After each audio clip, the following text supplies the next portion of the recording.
Hopefully everybody made it over here. We are going to get into our closing statement so we can get into verdict watch for our Meggan with 2 G's in regards to Kacee with 2 E's. No, we do not have the perfect victim here at all. Very questionable in her demeanor and the things that she did.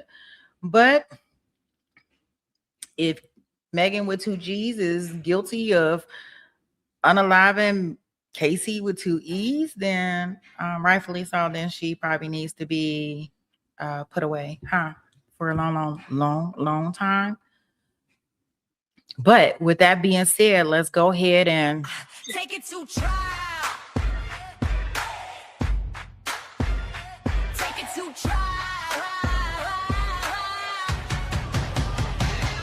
Welcome in, grab a seat, hit the like and subscribe. Cause Sweet Peas on the mic with that spicy little vibe. Got the courtroom streaming in the chat going wild. We're debating heavy topics but still laughing like a child. From objections to confessions to the judge's side eye. If it's justice and it's messy, we gon' talk about why. Every day's a new case, every moment's a ride. And when Sweet Peas in the building, we be learning with pride. Mine's on deck, keep the room running smooth. Film freak therapist, you know, keeping everyone in the groove. Right to with the facts, pretty brown girl with the sass. Moreldia and Fowler keep the peace in the chat. But Jason walks in and the ladies collapse. Chocolate.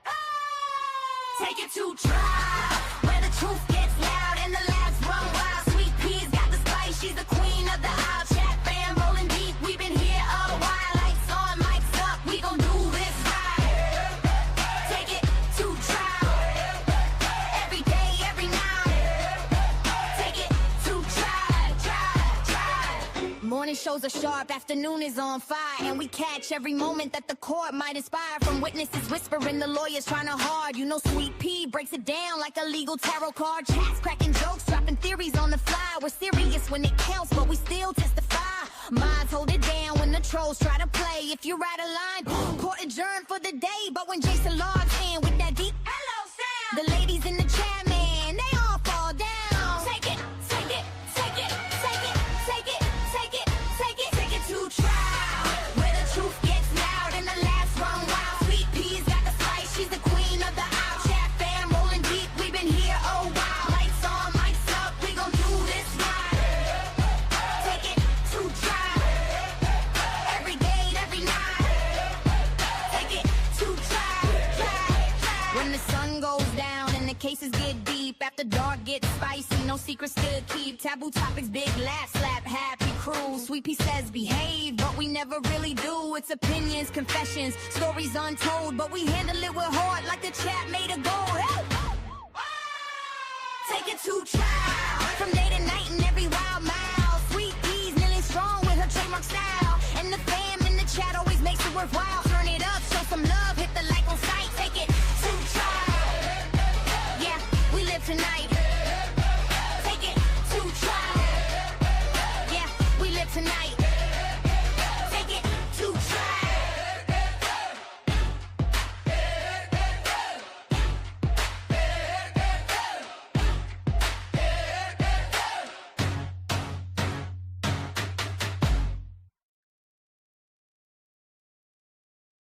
Awesome. Looks like everybody has kind of made it over here. Shout out to Morel that says she gonna turn somebody green.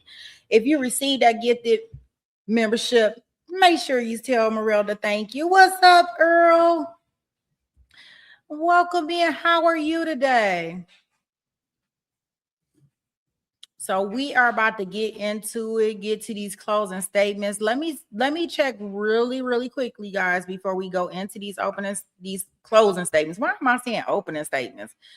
Oh man, they are still doing opening statements. I mean closing statements. Oh gosh, I got brain farts today. Oh, I guess because we did opening statements in the other case, and now all I want to think about is opening statements. But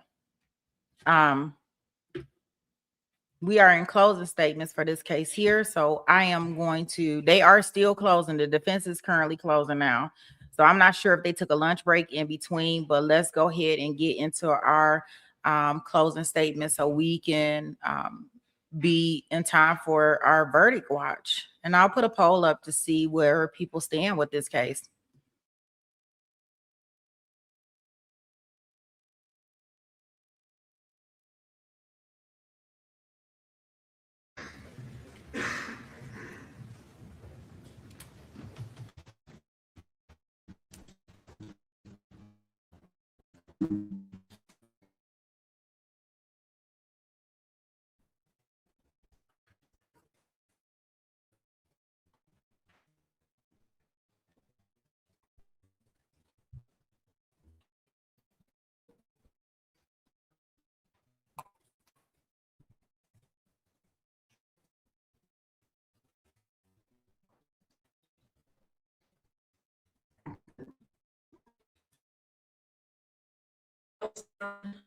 Question.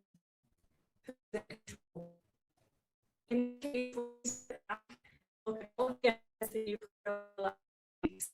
you get happened in the years, months. Ultimately, what happened down in that basement on August 12th, 2024 was not chaos. It was not confusion. It was not a tragic misunderstanding. Her best friend, her best friend in the whole world. This was control. And the control Sundwall.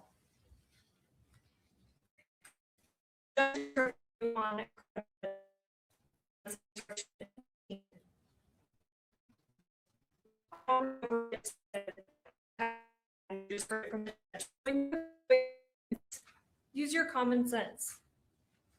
Look at all these factors. Your experience. You look at the in life. You have very much the evidence.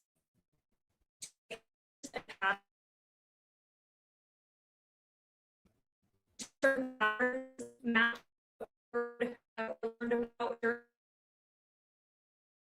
when you apply those here,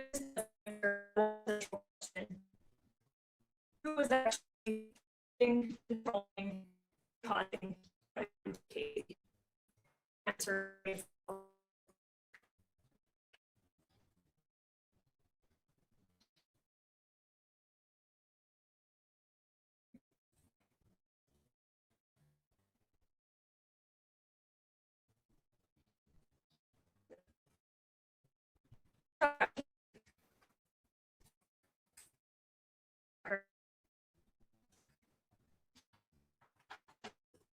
First, is absolutely not.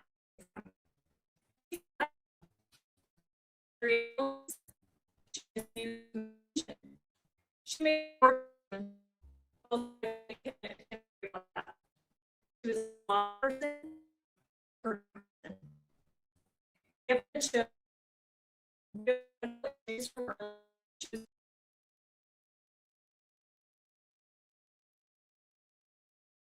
Wait a minute. So you say it's bad for you guys on your end? Let me see if I can refresh it, if it'll help. Because it's just playing normal on my end. Right, included. Weigh each defendant's opinion should be given count. Okay, let's try this. I did refresh it, the feed from them. And y'all tell me how is it now when I hit play? Give me a second. Okay, let me hit play. Let's see where we at.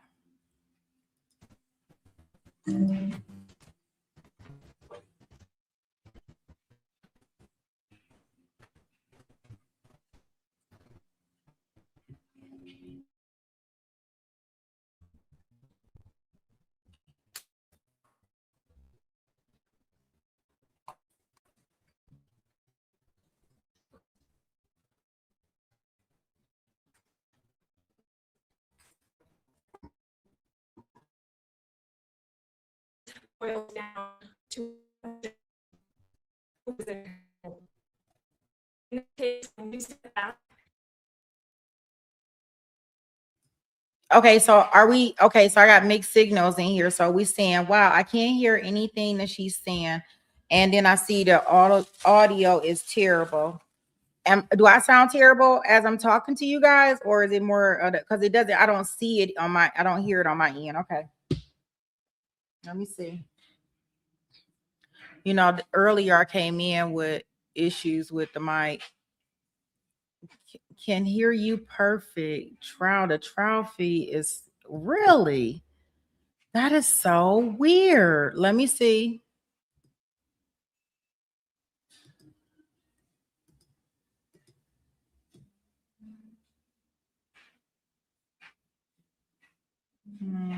Okay, wait a minute. That's my microphone.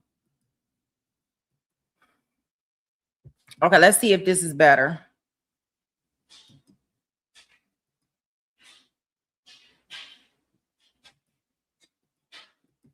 Let's see how this sound, guys.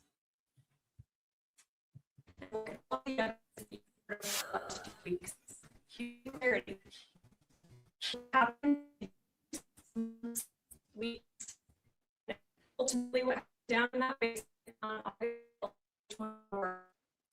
Okay, how did that sound, guys? Was that better?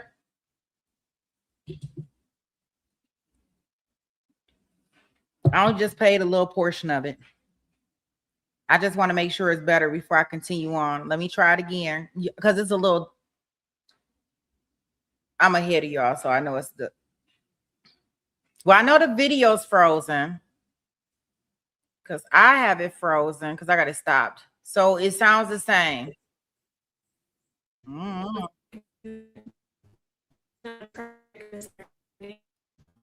It's not a best friend. No.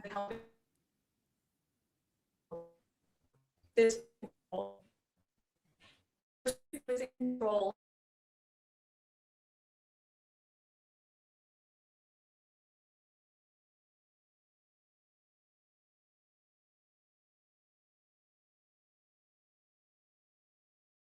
Okay. Let me see if it's maybe a StreamYard issue because when I'm listening to it, it just sound fine. So give me a second. Let me see if it's like a StreamYard issue and maybe I can come out of StreamYard and come back in.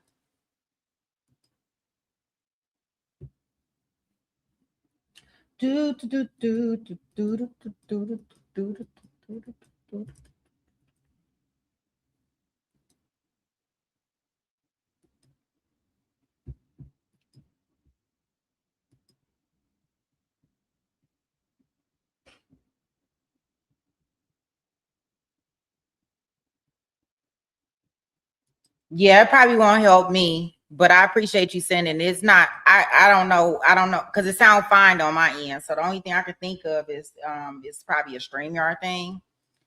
So I'm just gonna kind of like close down StreamYard and see if I can bring up another StreamYard for us, if possible.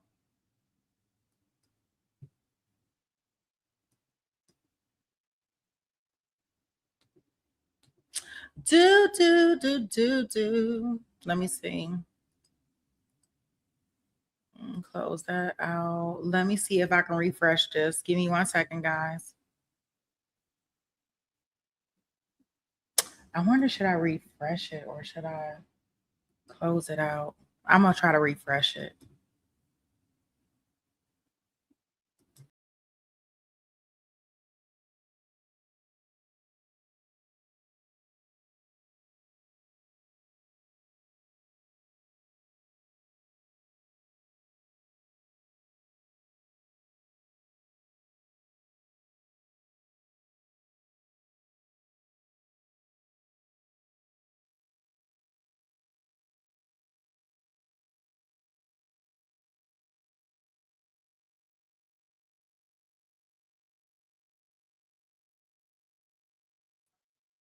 Okay, I am going to try this again. I have refreshed it. The stream. The judge instructed you on credibility, and that's in instruction 19. I won't read over it entirely again. You just heard it from the judge. But when you evaluate the evidence, use your common sense. Look at all these factors in instruction 19 and your human experience to determine credibility. You look at whether things make sense in real life. StreamYard. Does the story match the evidence? Do behaviors and patterns match human experience? Do certain patterns match what we've heard or learned about during testimony? When you apply those rules here, the evidence does answer one central question. Who was actually directing, controlling, and causing what happened to Kacee? The answer is Meggan Sundwall.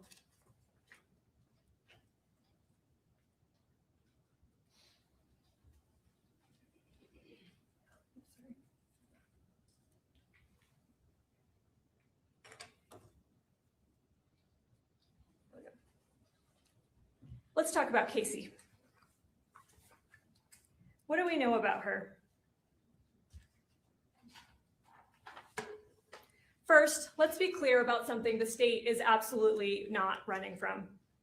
Kacee lied. She exaggerated illness. She misused medication. She made some poor decisions. Both sides, I think, can agree about that. She was a flawed person. She was a hurting person. The evidence shows, though, that she had real medical issues from early in life. She was only born with one kidney. She had surgery. I believe we heard it at like 3 weeks old from that. She was exposed to long, early medical treatment. She lost her mother as a small child and her father as a teenager. Over time, she learned that medical crises brought attention, care, and connection. Much of her dishonesty centered around health. That context matters, not to excuse her behavior, but to understand her vulnerability. Even with the cancer lie, let's look at that, because she certainly did lie to many people about that. She lied to her family.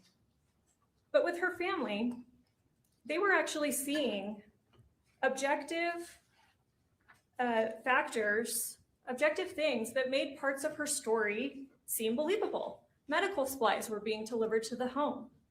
She had a port. She had real infections associated with that port. She had legitimate knee surgery and physical therapy. She went to appointments and emergency rooms and other doctors. Now, the family are not medical professionals. They were trying to make sense of what they were seeing and what Kacee had told them. And she had not told them the level of dramatic lies that she told to Meggan Sundwall, who is a nurse. The defense has suggested throughout this trial that Kacee's life was collapsing, that she had built this house of cards and it was falling, that she was part of a drug network, stealing money and facing exposure that gave her a real motive to end her life. But the actual evidence does not support a sudden house of cards falling. Her prescription records show in the early, I mean, what you'll see, you can review it. In the early years, yeah, she may have been doctor shopping a little bit. She was going around getting opioids from different sources. We heard from Dr. Masteller that it was harder for doctors to check the Doppel records at that point to see if that was happening. But after that, what we see is what Dr. Masteller testified to. Pretty routine opioid prescription. I think you'll see in that exhibit, it's monthly. Dr. Masteller talked about that, and he talked about that they even had a plan to wean her off of that. And then at the end, when the defense asserted that it really ramped up at the end, she had a knee surgery. And Dr. Masteller testified that that's consistent with extra pain management that would have been needed for the knee surgery. You heard from her knee surgeon as well about the extra opioids he prescribed her at that point. Yes, there was evidence that she was trading pills with other people. She was using medication that she wasn't prescribed. But the medical examiner and toxicologist were clear. The drugs in her system on August 12th did not cause her death and did not meaningfully interact with insulin. They alone would not have been the cause of her death, and they don't interact with insulin. There's also evidence that Kacee may have been taking money from her grandparents. Even assuming that occurred, there is no evidence that she had been confronted, investigated, or was facing imminent consequences because of that. Family members testified. Mark said that he certainly would have sought repayment. He would have had a firm conversation with her about it. But he would not initially at least, want to see criminal punishment unless it was, needed to get that repayment. We heard from her ex-husband, Kacee, and he testified he consistently helped her out financially. He bought her cars, he bought her clothes, he paid for the tires on her cars, he paid for insurance. He testified he would have continued to help her out financially. In fact, the evidence shows that Kacee was actually quite generous with her money, particularly with the defendant. We heard testimony from both Kylie and the defendant's own mother, Renee, that Kacee had paid for, and I believe even her father, Lee, that Kacee had paid for a trip to Disneyland for Renee's 60th birthday. And you'll see, and you've seen in the text, that the defendant is giving, that Kacee was giving the defendant hundreds of dollars shortly before her death. This is not evidence of someone whose world is collapsing overnight. This was Kacee's life as it had been for years. Messy, complicated, imperfect, but certainly stable enough that she continued planning surgeries, planning to escalate up in work and daily activities. Flaws do not equal suicide. Chaos does not equal an intent to die. And most importantly, vulnerability does not give someone else the right to take control of whether someone lives or dies. Also, Kacee was not acting like someone determined to end her life. You heard the testimony just 2 weeks before August 12th, 2 weeks and 6 days. She underwent knee replacement surgery. Dr. West, the surgeon, he testified about performing that surgery and how he evaluates patients before such a complicated and extreme surgery. He evaluated not only her physical condition, and we know that Kacee was not lying about this because he testified, no, the x-rays showed that her knees were in severe condition, and one was worse than the other, and that's the first one that he operated on. But he also evaluated her mental readiness for such a surgery, whether she had the motivation to recover, adequate support at home, and the ability to follow through with rehabilitation. She met those criteria, and he testified he would not have operated had she not. The evidence shows that Kacee was healing on schedule. She attended her 2-week follow-up appointment about a week before August 12th. She was completing physical therapy. She was on track. And the doctor testified that they were already discussing, although it hadn't been formally planned, he said that at the 6-week follow-up, they were going to talk about doing the second knee, and that was her wish, if the recovery continued as expected, which nothing indicated that it shouldn't. Kacee was making plans for her future. Mark testified about how she talked about advancing at work and wanting to get a license associated with that. She talked about getting healthier. Mark testified that she had purchased a treadmill. She was trying to lose weight. And in fact, in the body cam, you'll see it. Mr. Williams even talked about it. There's a treadmill in front of her closet that the officers had to move to get access to that closet. She talked about wanting her own apartment, that she was unhappy living with her grandparents and wanted to get an apartment. You'll see in Exhibit 163 here, she expressed fear of pills being laced with fentanyl because fentanyl can kill a person. About a month before her death, she obtained a new car. We heard from Kacee Tanner, her ex-husband, who helped her finance that. I'll ask you to remember, and again, some of these slides, some of these exhibits that have been introduced and that you've seen, I'm going to show you on the PowerPoint. Some I'm just going to refer you to, and you'll have it back to consider in the jury room. But remember Exhibit 17. The day before Kacee died, part of the searches that she was looking for, it looks like she's online shopping. She's looking at Lululemon items and lunch pails. In Exhibit 34, we see her shopping list. On August 11th, she went to Smith's. In addition to buying some treats for the defendant the next day that Meggan talked about in her interview with police, she purchased frozen pizzas, dog treats, and a car freshener. These are ordinary, future-oriented purchases, not the actions of someone planning to die within hours. Exhibit 35, there's the receipt for those items. She also had her dog Bella, whom multiple witnesses said that she treated like a child. There is no evidence that she made arrangements for Bella's immediate care after August 12th. Excuse me.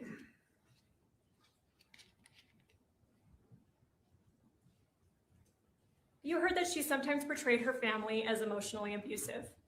And for sure, that we heard that Meggan and Meggan's family, they heard that Kacee did not have a good relationship with her family. They would not let her come live with them. They were emotionally abusive. They talked down to her. But the testimony from Kylie and Mark showed something different. Actually, a pretty close family relationship, regular contact, shared events, and continued support. And despite all that speculation, you have heard there's no suicide note, no goodbye messages, no indication from anyone to anyone that she intended to die. If she actually had a good relationship with her family, which testimony supports, despite her telling other people that she didn't, would she leave those things? Her conduct in the days leading up to August 12th shows planning for life, not preparation for death. Instead, what you see is a person who sought attention, particularly from the defendant. Even the defense's own expert, Dr. Hancock, acknowledged that pattern. Kacee told dramatic stories. She exaggerated, primarily in medical contexts. Dr. Masteller confirmed that. And over time, those stories, and again, primarily to Meggan, became more extreme, more implausible. And again, Meggan is a trained nurse and would have knowledge. Yes, in the text, which again, you'll have plenty of time to review all of those, you will see, or the ones that were admitted, excuse me, you will see Kacee talk about suicide and supposed prior attempts that she made at suicide. But when you look for believable, decisive action by Kacee alone, not just dramatic claims about something obviously not true, the kind of action that is actually taken by someone truly determined to die, you will not see it. She had access to insulin. You'll see that in the text. We've heard testimony about it. There were many diabetics in her home. There's different types of insulin. It's not inventoried very well because Mark said he would never throw out, otherwise usable insulin, even if it's expired. She could have killed herself with insulin at any point. The defense made quite a point of demonstrating that she had access to very large quantities of opioids. She could have overdosed on those at any point. And again, she expressed fear, even of pills, even if she's trading pills, and even if she's taking pills that she's not prescribed, she's still afraid that they might contain fentanyl. She could have gotten pills with fentanyl and died much easier that way. And evidence shows that she repeatedly described to Meggan over text how painful and frightening she thought death from insulin would be. Hours of declining consciousness, seizures, organ failure, and particularly what she described to Meggan as her not wanting to die this way, drowning in her own fluids, which is exactly what we hear happened. Instead of real attempts, you see exaggerated claims. For example, in Exhibit 82, she tells Meggan, again a nurse, that she injected 9 full bottles of insulin. This is something that Meggan apparently, quote unquote, believed. You heard testimony that insulin is measured in units and that a single vial contains about 1,000 units. Dr. DeSalvo testified that as little as 38 units could be fatal for someone of Kacee's weight. You heard in Exhibit 60, this is a text from Meggan. Meggan herself told Kacee way back in 2020 that 100 units would be lethal. 100 units ought to do it. Yet despite these dramatic statements from Kacee, which you'll see pretty consistently, what you also see consistently is hesitation, delay, escalating stories without follow through over years. And all the while, Meggan is supposedly believing them. Again, she's a nurse. Dr. Hancock, the defense's own expert again, agreed that someone with these patterns, he talked about lying, this behavior of splitting, where you're telling something to one person and something to another person and then trying to prevent them from interacting, going to extremes for attention and care. He said, yeah, that person could be very vulnerable. That person can be someone who can be exploited by others. The defendant was a nurse. She understood the vulnerability. She knew the lies. She recognized the control she had over Kacee. And yet she didn't treat this as a mental illness. There's no evidence that she pushed for therapy. She did not even confront Kacee about what she knew were blatant falsehoods. Think about that. I took 9 vials of insulin. At another time, I took 4 vials of insulin. I've taken all the drugs that I have. I just can't die. My body doesn't accept drugs. Meggan doesn't call her on any of that. She's just accepting what she as a nurse would know is pretty absurd. Instead, Meggan used it. She treated it as an opportunity. What the evidence shows here is a pattern, a long-running game of chicken. Kacee escalates the dramatic suicide talk. Meggan pushes the conversation further. More early on in the text, and again, you'll review them, Meggan sometimes does say, Case, this decision has to be yours. I only want to do it if it's your decision. But as time goes on, the text shows that Meggan increasingly encourages insulin use and pushes toward action. And again, the text shows that Kacee is deflecting. For years, nothing actually happens. Kacee never commits suicide. Casee's never dead. Kacee makes extreme, often, like I said, patently unbelievable claims about suicide attempts, but she does not carry one out. The evidence supports that, particularly in the early years, Meggan's goal was to encourage Kacee to die on her own. Meggan probably did not want to have to kill Kacee. If Kacee killed herself, if Meggan could convince Kacee to kill herself, that would certainly be easier. It would be cleaner. It would be more convenient. You see that encouragement clearly. Let's look at Exhibit 48. And this is in 2020. Meggan says, there's nothing left for you here. You have to go. You have to let go. It is past time. Remember Exhibit 49. You have so much more on the other side. Exhibit 61. Oh, sorry. Exhibit 48. Yeah, this is what I just referenced. There's nothing left here for you. Everything is ahead of you in the next life. Move forward and stop existing. Exhibit 61. Again in 2020. Are you doing insulin tonight? Meggan asks. Remember Exhibit 60. 100 units is enough, and it's not even detectable in an autopsy. Meggan tells Kacee that back in 2020. Meggan even brings insulin home from work back in 2020. Remember and review when you go back to deliberations, Exhibit 62. Meggan says, you didn't use insulin last night. Are you planning on it?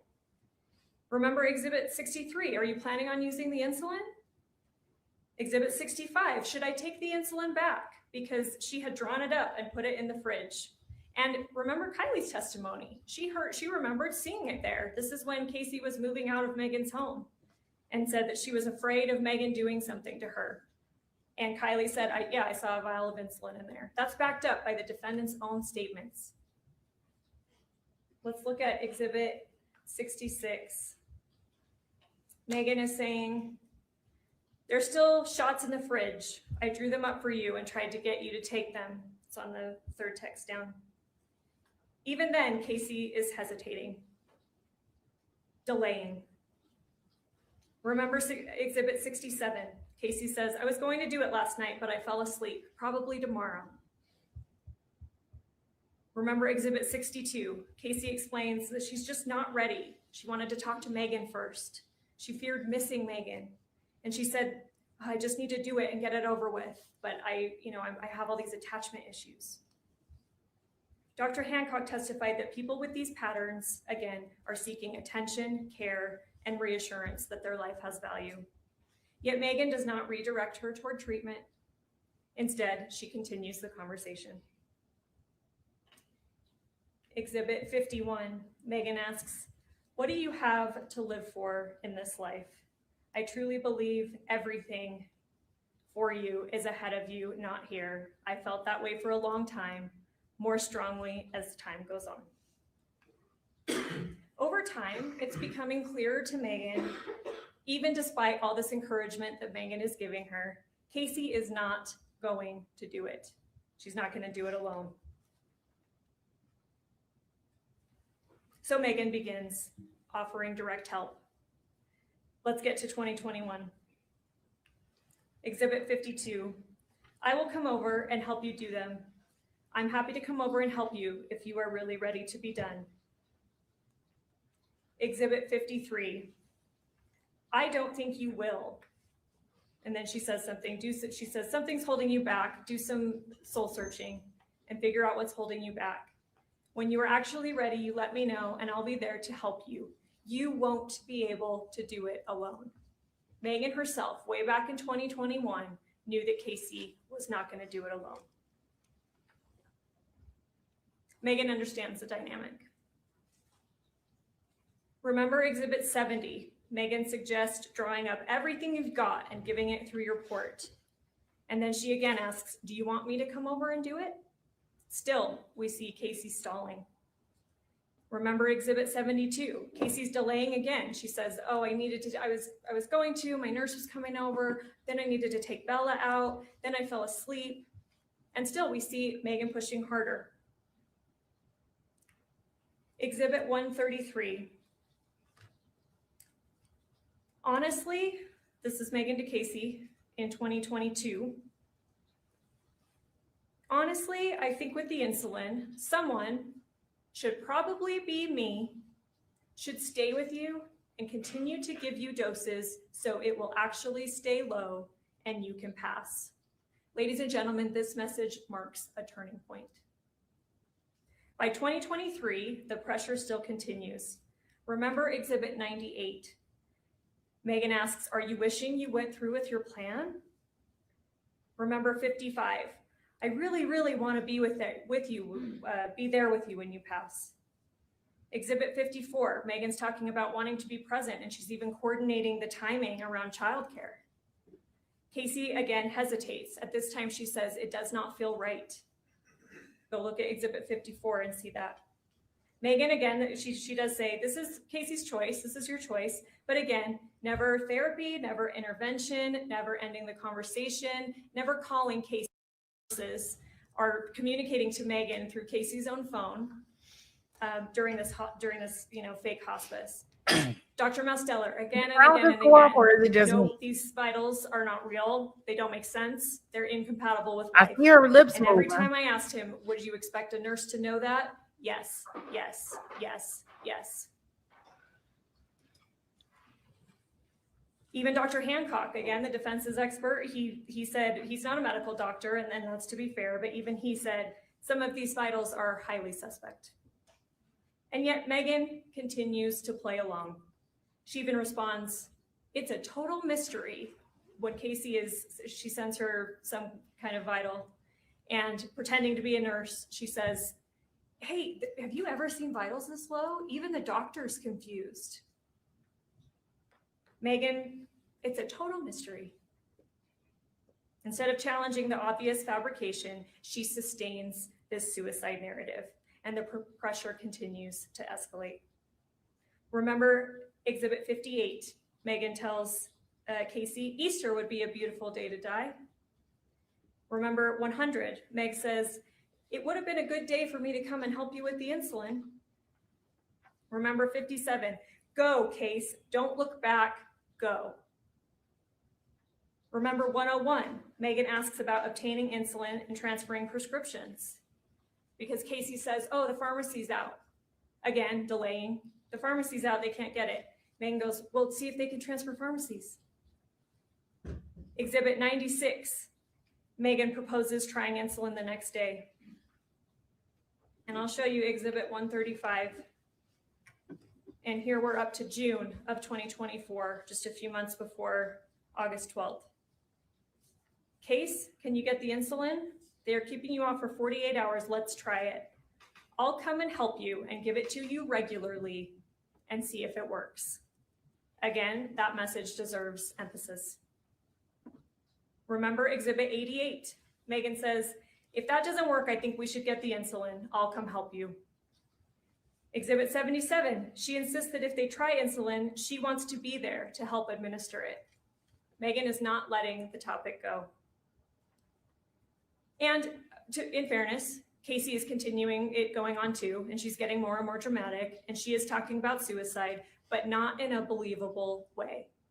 And what you'll continue to see is delay and putting her off. After Kacee's knee replacement, which we know happened July, I believe, 23rd of 2024, Meggan starts trying harder to gain physical access to Kacee, because at this time, she spent years encouraging Kacee to do suicide. Kacee's even having pretended to have tried and nothing works. So Meggan starts to think and know, I've got to be there. I've got to be physically present for this to happen. Remember Exhibit 91. Kacee, having just had a knee surgery, instead she does lie to Meggan. She says that she shattered her femur. She says that one of her hospice nurses picked her up and dropped her, and this shattered her femur to explain her leg. I think she even sends a picture of it. And she's not telling Meggan that she got a knee replacement. Remember Exhibit 92. Meggan, because Kacee had been in the hospital with the knee surgery, Meggan offers to come to the hospital and again says, I'll help you with insulin. Exhibit 99.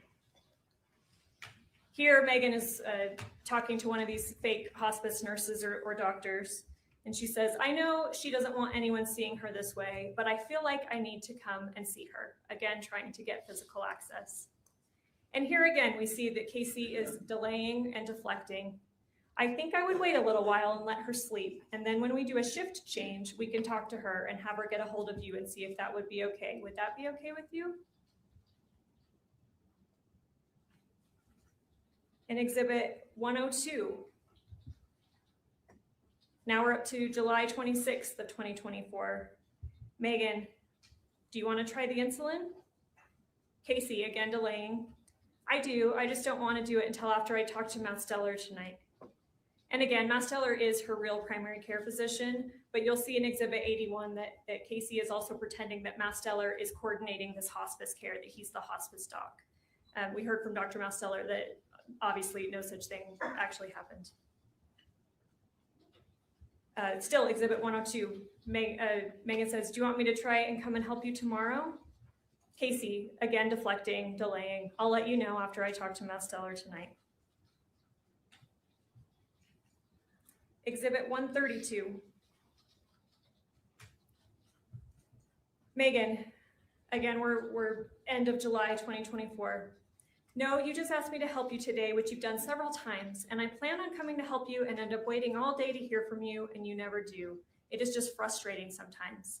I'm not stressed, but I'm sorry you are. But she sure sounds stressed, frustrated that this is not helping. She keeps waiting for Kacee to give her a day. And then she says, and put a star next to this one, ladies and gentlemen, I don't think you want to try to off yourself, and I completely understand.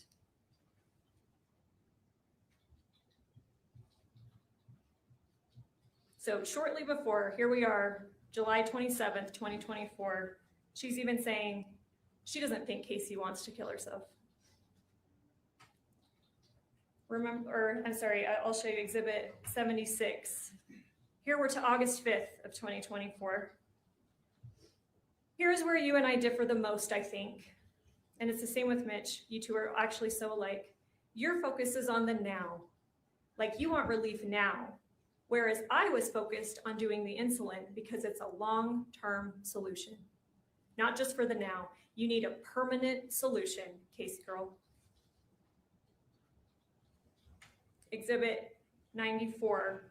And again, we're in August of 2024. Meggan, last night you asked me to think about what I thought you should do. Do you remember that? Kacee, did you come up with a plan? Amber's here, and you'll see in Exhibit 81 that Amber is one of these fake hospice nurses. And she's just getting stuff set up, but I'm hoping you came up with a plan so you could tell me before I fall asleep. But who knows, I might not fall asleep because yesterday I didn't. Meggan, my thought was give him until Thursday night. And if you still don't have a plan from him, and again, you'll see in Exhibit 81, this is this surgery. This is this fake surgery that Dr. Masteller is supposedly coordinating to fly up to Washington. They're going to do a surgery on Kacee that makes her body able to accept medications better so that she can then come back and kill herself. A doctor and a hospice team is supposedly setting this all up for Kacee, and Meggan is going along with this. Except she's not really. She said, well, let's give him till Thursday night, and if you still don't have a plan, let's try insulin over the weekend. She's not calling her on how this surgery is absurd, that a hospice and doctors are not going to do that, that surgery is probably not even possible. She just says, okay, yeah, well, let's give it till Thursday, and then we'll do insulin. Exhibit 105. Here we're to August 9th, 2024. Meggan pushes again. What do you have to lose by trying insulin? You didn't pay $900 for it, which is a huge blessing. Exhibit 106. Kacee gives this very long explanation that I won't read verbatim, but you can review it. Another delay tactic, something about Masteller, and he's gonna try to figure this out, and I'm just trying to figure out what to do. And last we talked, and all the scheduling problems. She's putting it off. She's putting Meggan off. And Meggan again says, I said that we'd give him until Thursday, and if he didn't have a date for surgery scheduled, then we'd try insulin. Again, August 9th, 2024. Meggan is converting talk, drama, lies into action. Remember Exhibit 136, and this is a long one, so I invite you to spend time with it. Kacee says she wants to make sure that she gets everything ready. And this is, this is August 10th, 2024, so now we're just 2 days before the event. Meggan responds, hey, I'm not trying to pressure you, I'm just trying to help you think through things, but consider the tone that we're seeing in the messages I've shown you today and in the ones that you'll review back in deliberation. Consider the tone and frequency of these messages from Meggan. Is it true, especially throughout 2024, that Meggan's not trying to pressure her? Kacee explains that she does not want to upset Dr. Masteller. Again, that's not real because Dr. Masteller, he's just her primary care doc. He's not scheduling this surgery. She says that she does not want to upset Meggan, which I submit to you is true. She's very concerned about upsetting Meggan. But then, very importantly, she says she will begin drawing up the bottles. At this point, suicide talk has gone on for years without decisive action by Kacee. Meggan knows, as we saw in that text, Kacee's not going to do it alone. So what does Meggan say? Again, in Exhibit 136 that you'll have to review. I could make it work today, tomorrow, Monday even. You just tell me when. And you don't have to draw it up all yourself. I would come and help you. In Exhibit 136, we finally move to August 11th, the day before the overdose. Kacee says in here, second line of the first text, I spent most of the night drawing up the insulin. This detail matters.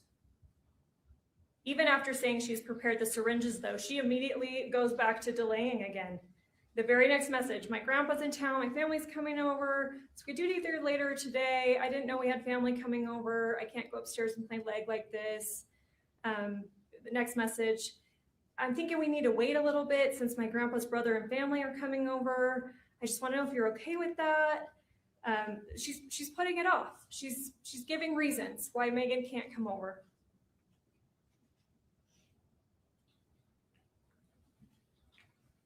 Meggan responds, hey, we can do it later today. Tomorrow would be a bit more challenging just because of the car situation.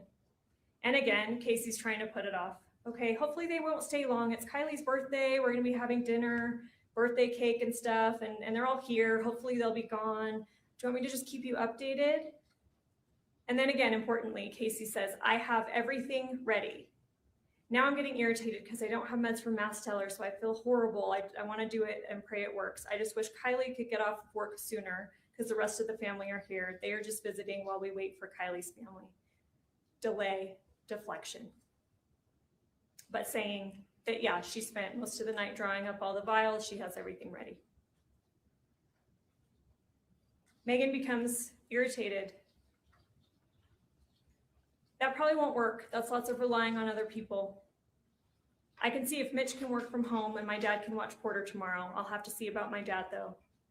And then at this point, Kacee says, if my grandpa doesn't have anything going on, Kylie's not gonna mind giving me a ride to your place. What is Kacee doing at this point? She's trying to change locations.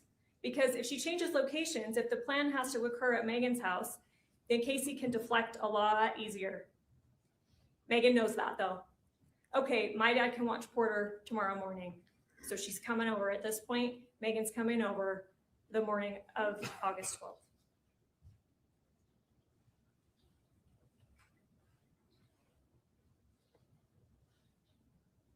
At that point, the plan is set.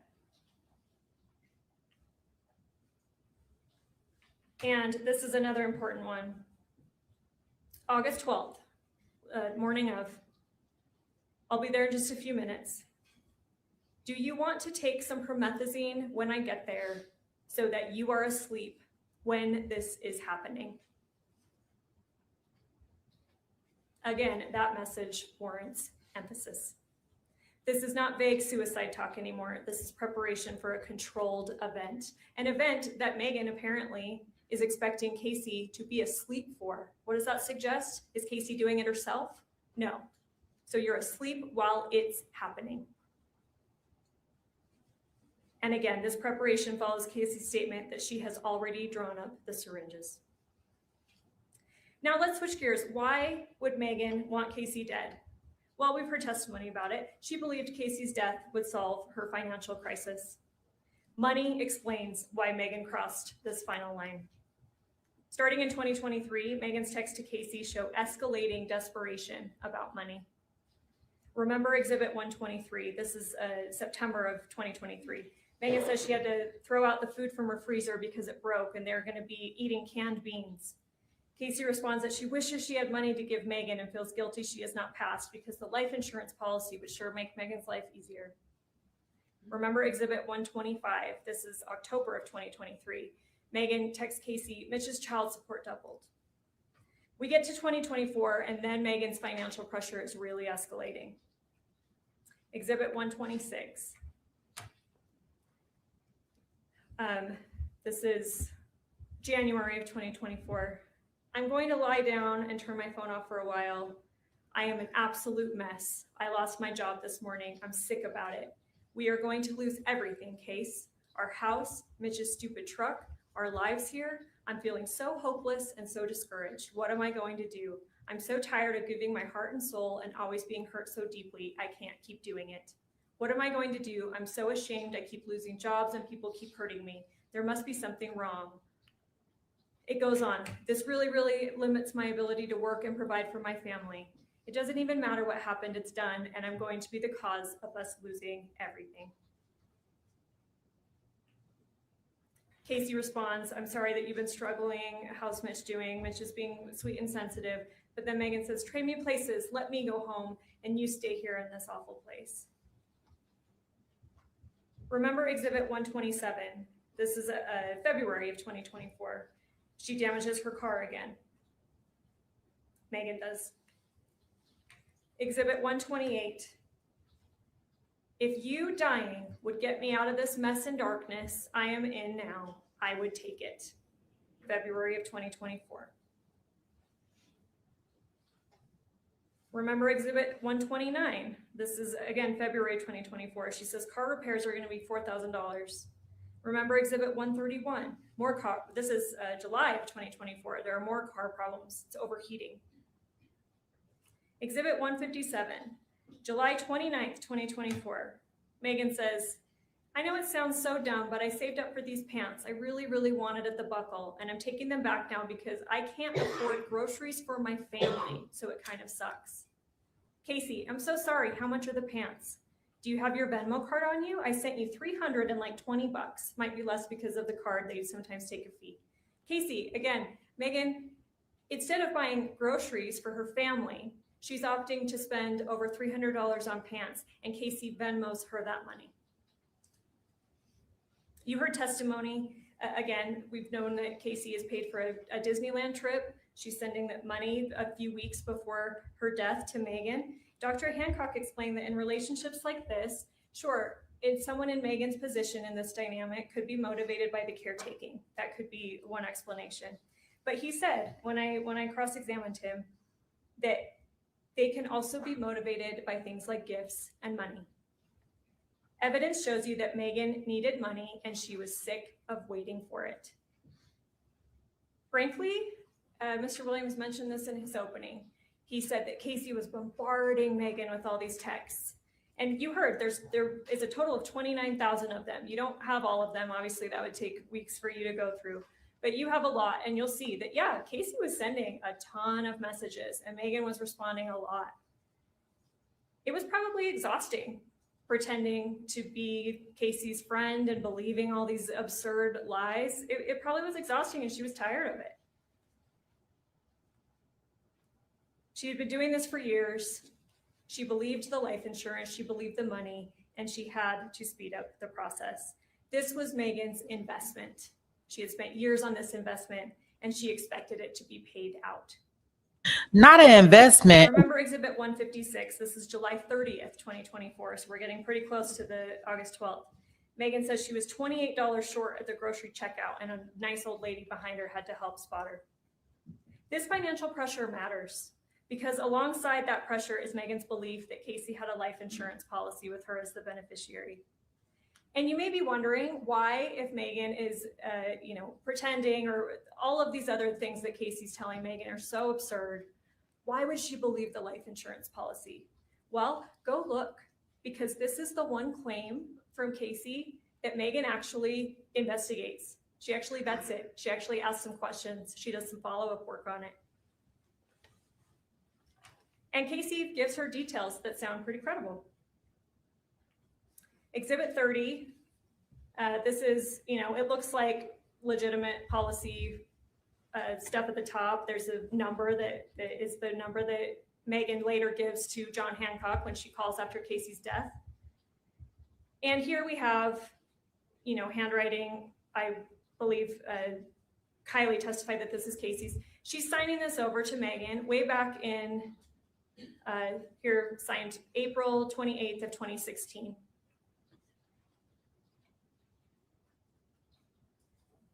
Remember Exhibit 115, this is April of 2020.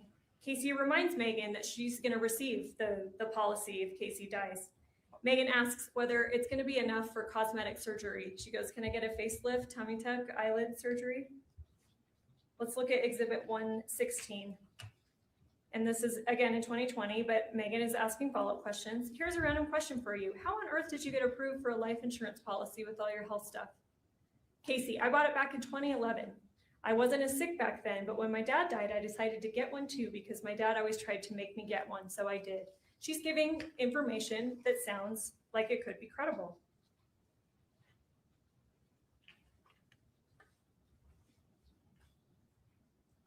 Oops, sorry. Remember Exhibit 117. This is July of 2020. Meggan presses again. Case, level straight with me, please.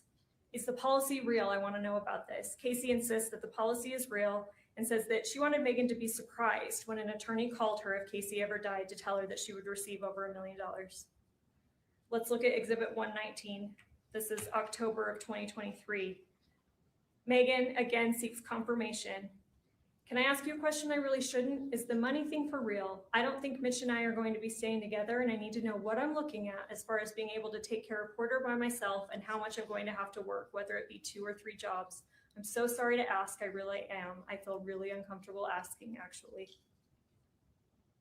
Kacee, yes, I promise it's real. I have made sure to keep everything current. I started my policies after my dad died because I knew it would need it with my health problems. I wouldn't lie to you about that. I wanted to surprise you with it. Exhibit 122. I won't go through this whole one. You're free to read it in deliberations, but she's giving legit information or legit sounding information about this policy. She talks about a Mike. Mike's payment he's the one doing the payment, and I got a voicemail, and insurance is so weird to do with it. It's so hard to deal with, but Mike is dealing with this. And let's remember what Meggan does. Not even, I believe, after Kacee died, but she's at that point demanding the paperwork from the family, right? She wants the life insurance paperwork. And then in her police interview, the second interview that you'll have to listen to, she tells them, Mike Dolan is who pays it. He's who you should contact. She even says, he's in Kacee's phone as my love. He's paid $2,000 premium, talk to Mike, because Meggan believes this policy is real. And she goes further. Remember Exhibit 147. This is the call. This is the call on August 23rd, 8 days after her very best friend in the world, more like her sister, what she says in the call, has died. 2 days after her second interview with the police, where they tell her that Kacee having a policy is very unlikely. So she calls. She says, my best friend, more like my sister, has died. The family is not giving me access to the paperwork. She has a policy number, though, and she asks, does that sound like a real policy number? The lady says, yeah, it sounds like one. And then she's told that it's not real. Even her conduct the very day after Kacee is rushed to a hospital, unconscious, and we know that at the hospital her blood sugar levels tested and it's at 14, Meggan's behavior reflects expectation of coming into money. You can look at Exhibit 16, and it's on August 13th, the day after the overdose.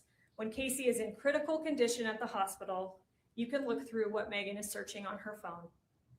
Some of those searches you'll see include flights, vacations to islands, clothing, and jewelry. Why do that, especially when just weeks earlier, she had to be spotted $28 at the grocery checkout from an old lady behind her? Is this stuff she regularly searches for? Or does she expect to receive a substantial amount of money pretty soon?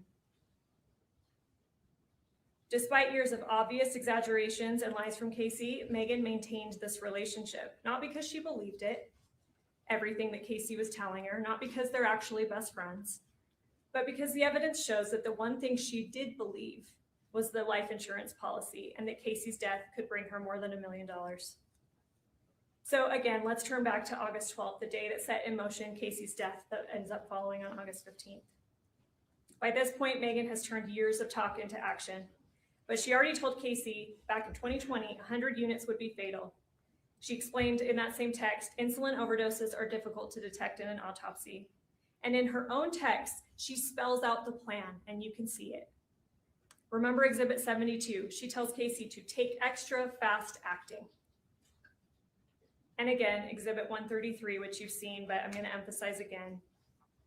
Case, honestly, I think with the insulin, someone, should probably be me, should stay with you and continue to give you doses so it will actually stay low and you can pass. Exhibit 135. Case, can you get the insulin? They are keeping you off for 48 hours. Let's try it. I'll come and help you and give it to you regularly to see if it works. And finally, again, remember Exhibit 137, her last message before arriving, telling Kacee to take promethazine so she is asleep while it's happening. This is not compassion, this is planning. This is now execution of the plan. I want to talk about Meggan's control on August 12th. Mark testified that he saw Meggan arrive. He was working from home and he could see from the window that she arrives just before 10 a.m. She stayed until after 9 p.m. that night, just about 11 hours. During that time, I submit to you that evidence supports that Meggan controlled nearly everything. The lights downstairs were dim or off. She later described going over. Renee, her parents, testified that originally Kacee said, or Meggan told them, this is just a girl's day. Haven't seen Kacee in a while, gonna go watch the movies. We're just gonna catch up. Mark testified repeatedly that he thought no one was home though. No voices, no TV, no activity. He said he would have gone down to the basement probably a handful of times to get insulin or use the bathroom. And he didn't know anyone was there. He saw Meggan's truck pull up, and to be fair, she did park in front in that circle driveway. But he testified that he assumed that, yeah, one of her friends came over, and they must have left in Kacee's car from the long driveway that he can't see from his office. He thought that no one was there. Let's look at Exhibit 10, and next to it is Exhibit 176. This is the glucose levels. The first reading is at 9:18 before Meggan arrives. This is Kacee. Undoubtedly, this is Kacee testing her own blood because Meggan's not there yet. But what Kacee's doing is establishing a baseline, and it's within normal levels. It's 87. The defense, I'm guessing, is going to argue and suggested during the trial that she injected insulin before that time, and that there's no way to prove that she didn't do the injection before that time. But the evidence does not support that. Sure, there may be no way for us to absolutely tell whether insulin was injected before 9:18, but Dr. DeSalvo did testify that short-acting insulin has an onset of 15 to 30 minutes. At that early point, the numbers show only a slight downward trend, still within the normal range. More importantly, though, if Kacee is doing what Dr. Hancock suggested, maybe one of the patterns, if she's seeking attention, care, but not death, why on earth would she do the one act that is most likely to give her attention and care? Why would she give herself a dose of insulin before Meggan even arrives, knowing that Meggan's coming over? If she's seeking attention and care, does it make sense that she do that before Meggan gets there? For the first few hours, her blood sugars remain low, normal on the low end, but they're trending downwards. And then that pattern changes sharply. Dr. DeSalvo testified that around 12:30, the data shows a trend consistent with a large dose of short-acting insulin. And it's reflected in the rapid drop from 76 to 43 that you see in there. She explained that the sharp decline is not consistent with long-acting insulin, which would have, a gradual slope. That this is at least, she can't say exactly how many doses have been administered or how much, but she said for sure, what's consistent around 12:30 is a large dose of short-acting to see that drop that we're seeing.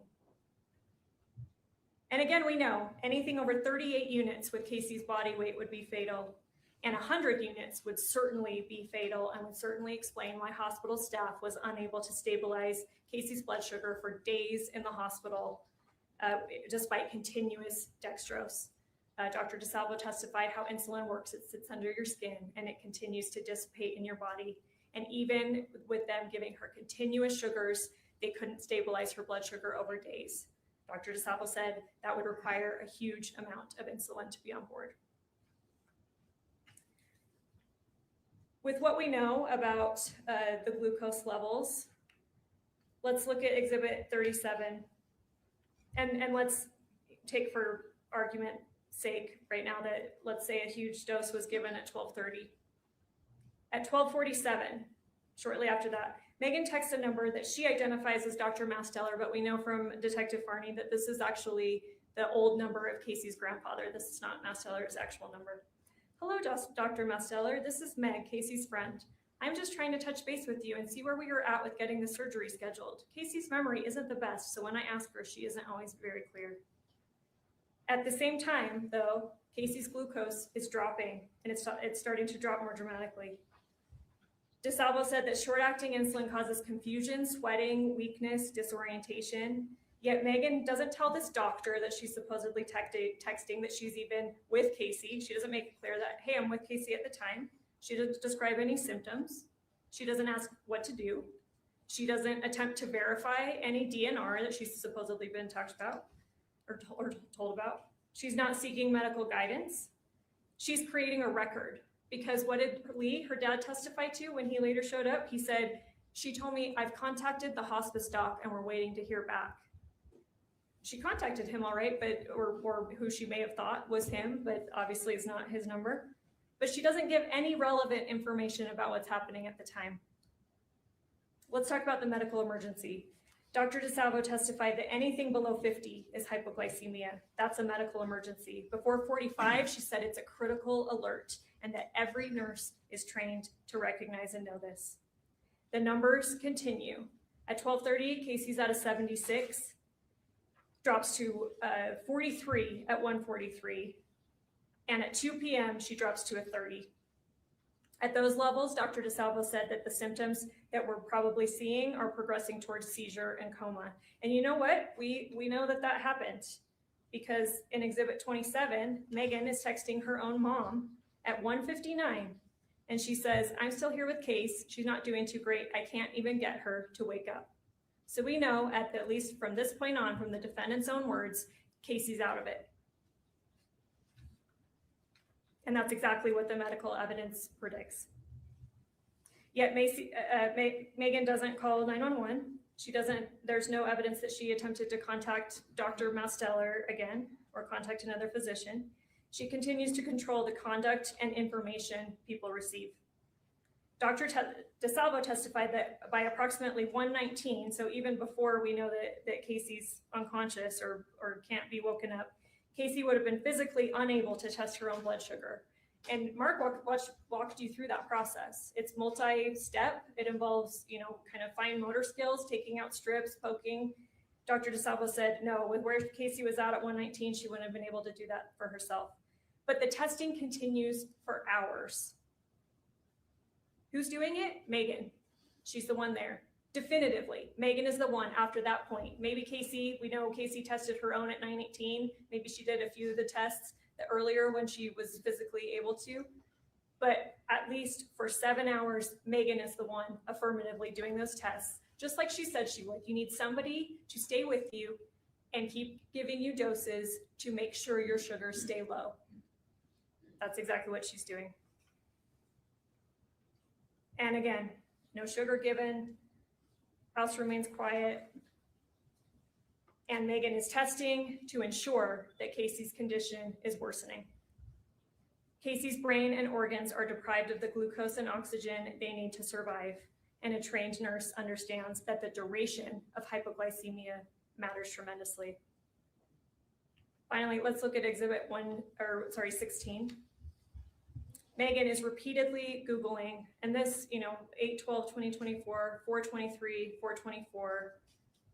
We know from her text to her mom that Kacee's been out of it since at least 2. Kacee's Googling how low, Freestyle Light, which is the type of glucose monitor, how low can it read? Multiple times. Let's talk about how the defendant affirmatively blocked Kacee from receiving medical care for as long as possible, because again, as Dr. DeSalvo testified, the length of time that the brain is deprived of glucose and oxygen makes it more and more irreversible. The evidence shows that Meggan does something even more troubling than simply sitting there while Kacee deteriorated. She actively prevented rescue. She invoked a fake DNR, one that, number one, we know never existed. But Dr. DeSalvo explained clearly how DNRs actually work. They don't mean do nothing. They mean no mechanical resuscitation of the heart, no shocking of the heart. She was very clear, patients can still receive oxygen, glucose, antibiotics, comfort care, and emergency treatment. Dr. DeSalvo said that absolutely a trained nurse would know that. And yet the defendant uses this non-existent DNR to affirmatively stop others from helping. Let's talk about when her parents arrive. They arrive around 8:30. Lee testified that he immediately recognizes that Kacee's in a medical crisis. He describes a death rattle. He said he's only heard that sound when people are dying. Dr. DeSalvo testified about the death rattle too, and what causes that and how it sounds different than sleep apnea. She said it's a profoundly distressing sound. And yet the defendant told her she has a DNR. Nothing can be done. And that I've already been in contact with the hospice doc. We're waiting to hear back.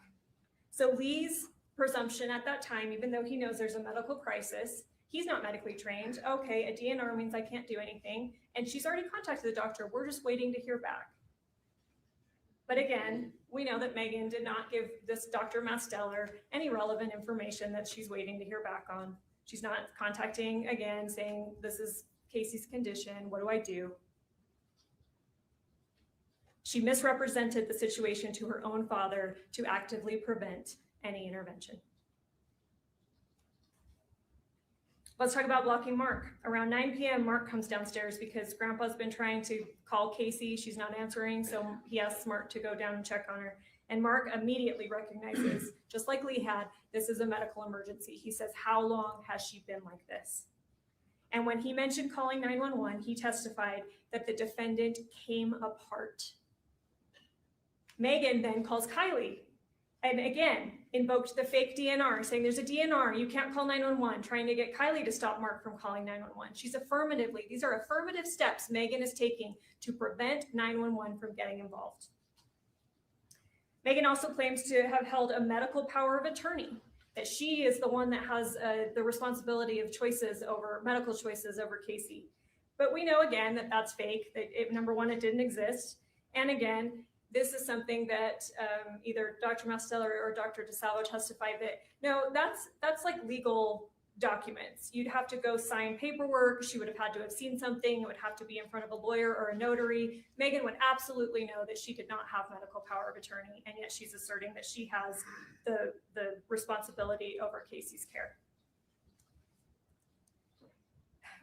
You may wonder why the defendant invited her parents over that evening at all. Let's consider that. The evidence suggests that she probably expected Kacee to die much sooner because she originally had dinner plans with them. She called them in, and doing that, she does say around 2, Kacee's not doing well, but she's not leaving because, again, she needs to make sure that Kacee is dead to the best of her ability.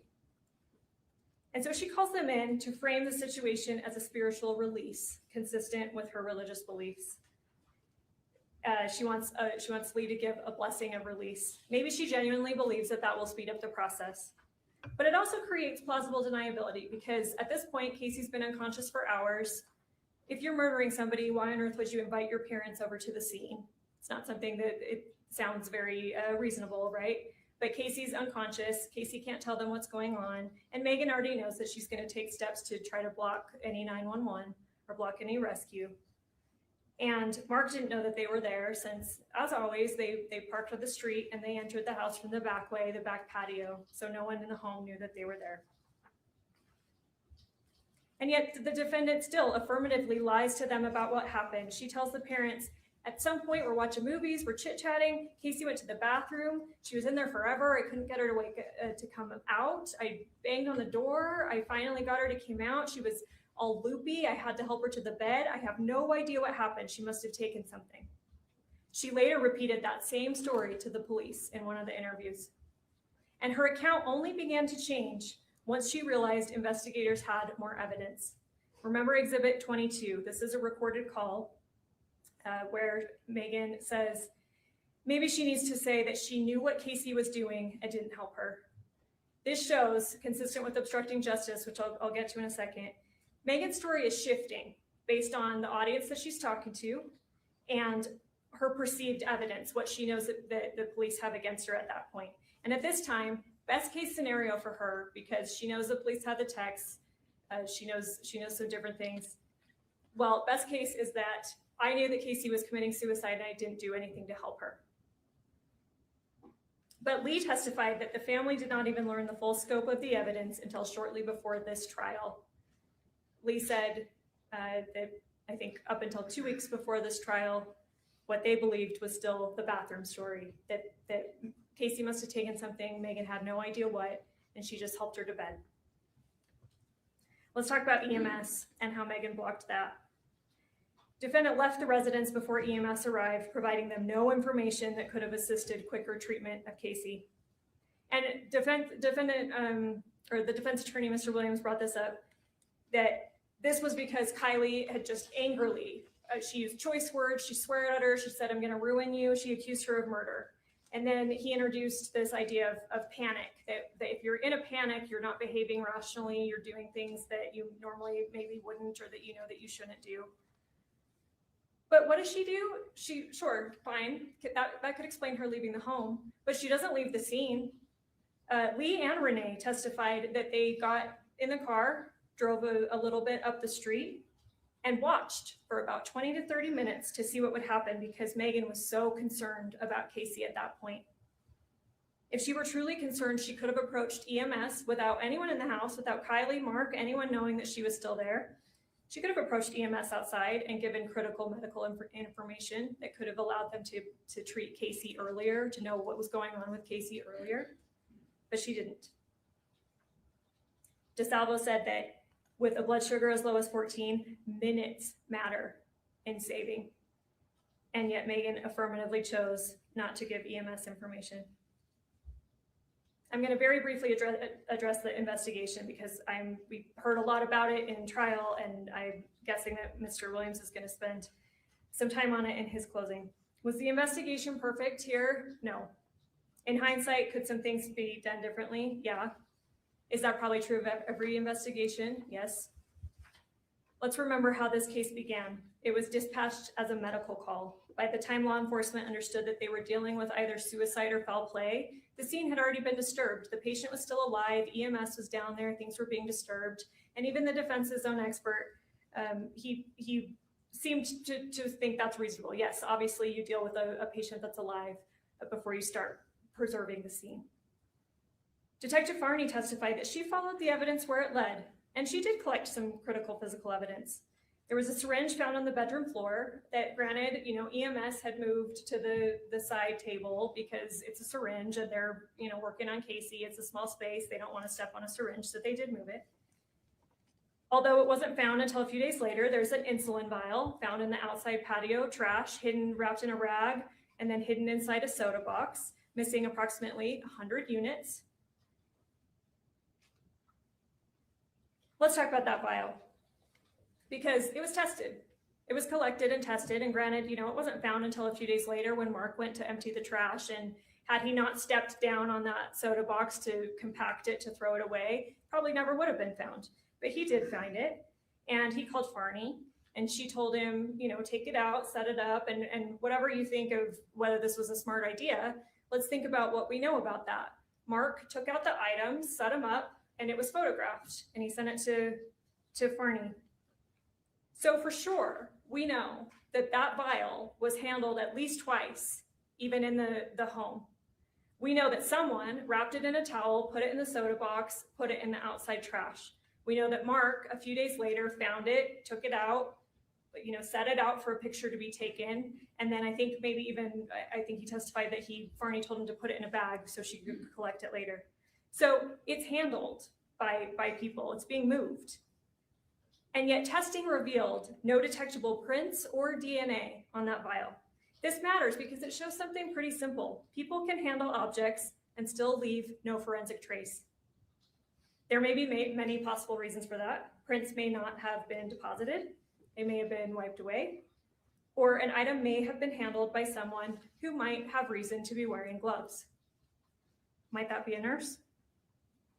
Even if the Fanta box, Mr. Williams made a big deal about this, the Fanta box not collected, it wasn't collected. What could that have told us?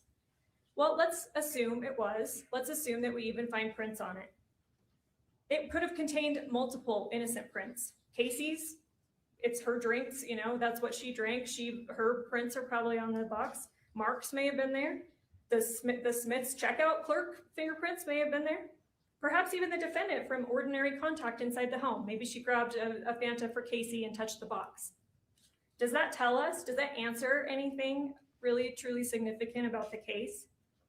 The flaws in this investigation, regardless of what they are, they don't change what we do know. That Kacee died from an insulin overdose. Other drugs present in her system would not independently cause her death. We know for sure that the defendant was present for nearly the entire day. And we know from the defendant's own texts that the plan had been building for years. Those messages, ladies and gentlemen, hold more evidentiary value than any fingerprint or lab result. They show intent, they show preparation, they show control. This case is about whether the defendant caused Kacee's death. Even if you believe Kacee sometimes talked about suicide, the real question is what she actually intended and what the defendant chose to do. Again, this was not compassion, this was escalation. This was a deliberate blocking of rescue. That is homicide. Now let's look at the law. Sorry, I'll try to speed things up. I know you've been going forever. Instruction 32 that the judge gave you. This is count 1, aggravated murder. And these are the elements, and I suggest that you treat them kind of like a checklist. You have to find all of these beyond a reasonable doubt, and I'll talk about that standard in a minute. But basically that means that you have to be firmly convinced of each of these elements before you can find guilt.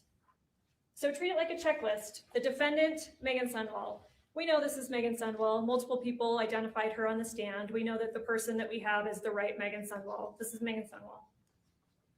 And I'll come back to 2 or 3 because that's what this case really comes down to. But under one or more of the following aggravated circumstances, homicide was committed for pecuniary gain. There's no requirement that the money actually had to be real or that it had to be paid out, but the evidence is pretty clear that if Meggan was the cause, that it was for money. You could check that one off. And then also, we know that it was committed by means of administration of a substance in a lethal amount, dosage, or quantity. We know that Kacee was given a lethal amount of insulin. So you can check that one off. The law only requires you to be unanimous about at least one of them, but I would argue that the evidence supports you finding both of them. So this comes down, and again, intentionally or knowingly, you have definitions about what those mean. If Meggan is the cause, then yes, they talked about it for years. The intent, their intent, what Meggan knew to be the result of what happened is that Kacee is going to be dead. That was the intent. That's the knowledge that Meggan has. So let's talk about causation. That's in instruction 38. It's part of some of these other definitions, but cause the death means the defendant's conduct was a substantial factor in bringing about the death of another, even if it can be shown that some other factor also contributed in a substantial degree to the death, as long as the other factor was foreseeable. The death would not have occurred but for the defendant's conduct, and a reasonable person would have foreseen that defendant's conduct would have resulted in death.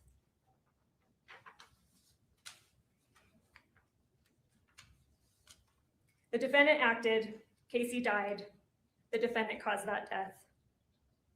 You do not have to be unanimous. I want to be clear about this. You only have to be unanimous that Meggan, of course, all of these other elements, but the cause, you only have to be unanimous that she caused. The exact mechanism of how the cause happened, you don't have to be unanimous about. You only have to be unanimous that she caused the death.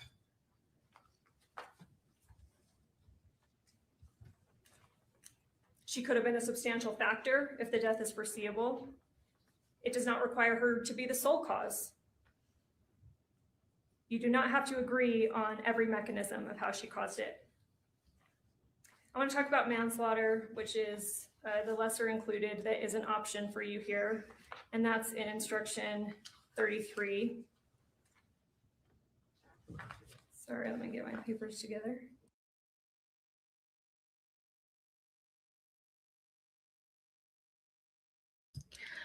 Yeah, I see that. So I don't know, maybe some people are working and lurking and haven't had an opportunity looking at and be able to hit that like button. If you can, put your DNA on that like button for me. It's free. It don't cost us a thing, but it'll get me out there in the rhythm, right?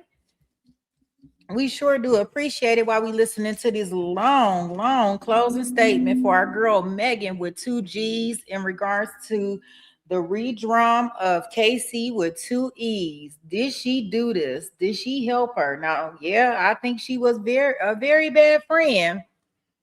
But did she give her friend this insulin to unalive her for life insurance money? I don't know. But yeah, guys, if you could please hit that thumbs up button, I would truly appreciate it. All right, guys, let's go back into her closing statement.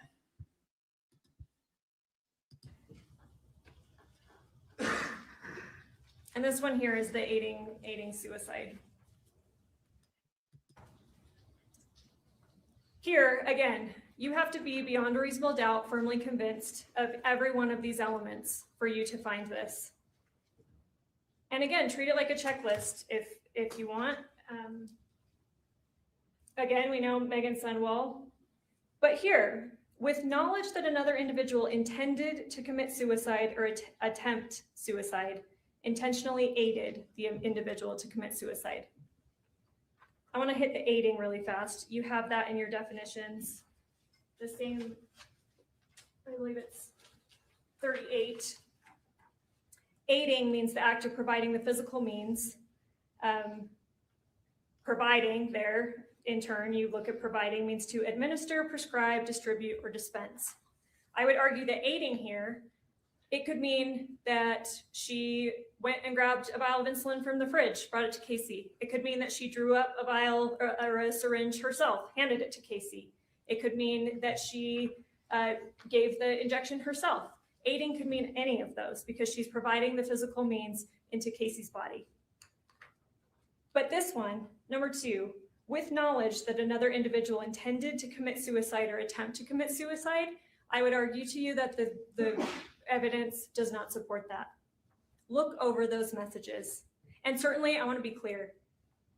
If you find this, if you do believe that Kacee was suicidal and that Meggan believed her and that she aided, and you find all of these elements beyond a reasonable doubt, this is the correct verdict. And I want to be very clear. Mr. Williams, the defendant, they have no burden to prove this. So don't expect that anything that they have to say or put up, that it's their burden to prove that this happened. But if you believe all of these elements beyond a reasonable doubt, this is the correct verdict to find. But I submit to you, I argue to you that the evidence does not support this because Meggan did not have knowledge that Kacee intended to commit suicide because Kacee did not intend suicide. I've already covered that at length. Kacee was not suicidal. She may have pretended it. She may have staged it. She may have made it look like it was, but it was dramatic. It was fantastical and it was unbelievable.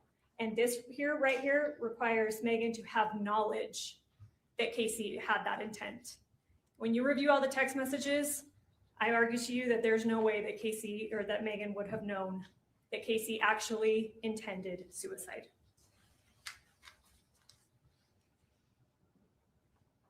What this case is, it's different. It's far more serious. Aiding suicide is a different relationship to death than murder. Aiding suicide means that Kacee is the principal cause of her death. She's the principal actor, and Meggan merely aided in some way. Murder means that Meggan is the principal cause. So ask yourselves again, who was in control? The evidence does not support that Kacee intended suicide or even that the defendant believes she did. The defendant herself texted Kacee, again, Exhibit 132, just a few weeks before August 12th. I don't think you want to try and off yourself, and I completely understand that. That's on July 27th of 2024. In her second police interview that you can go back and listen to around the 40-minute mark, she tells police that she didn't believe Kacee was really suicidal. She talked about it a lot, but I didn't actually believe she was suicidal.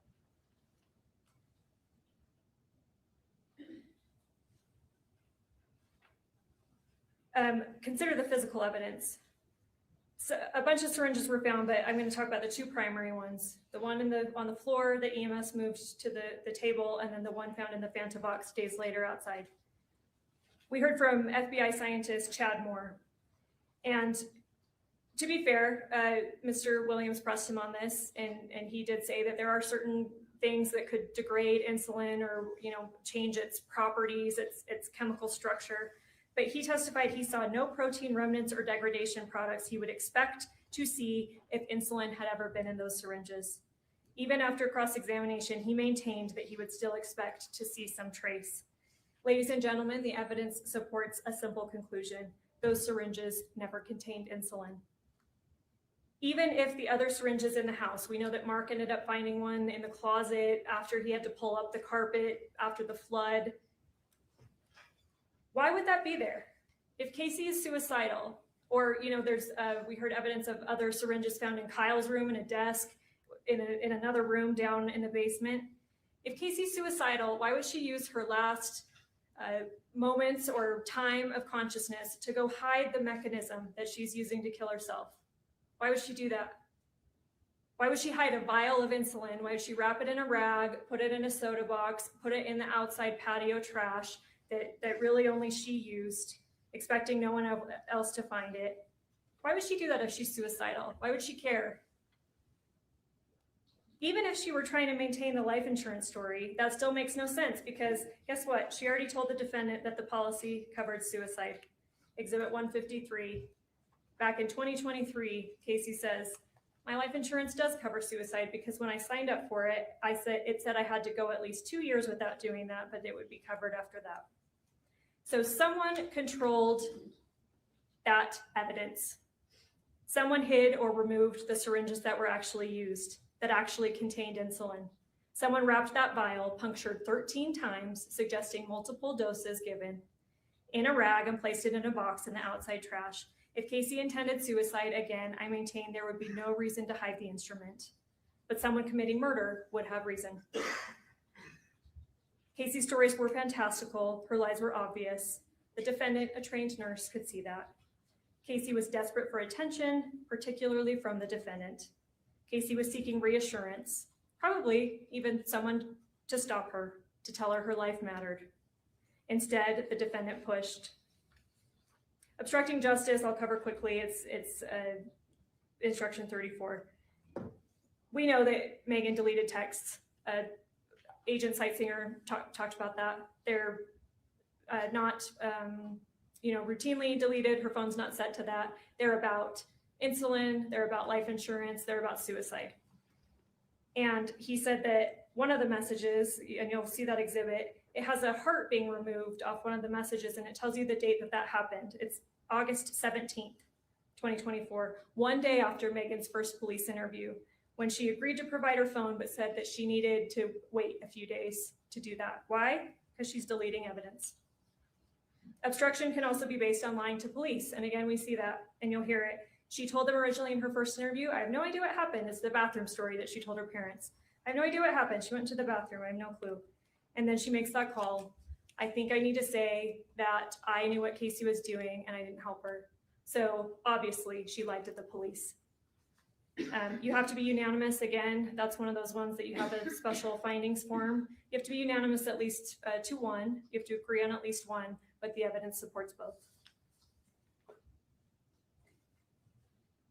For years, there was dramatic talk, escalating talk, stories that grew more and more extreme, but nothing actually happened.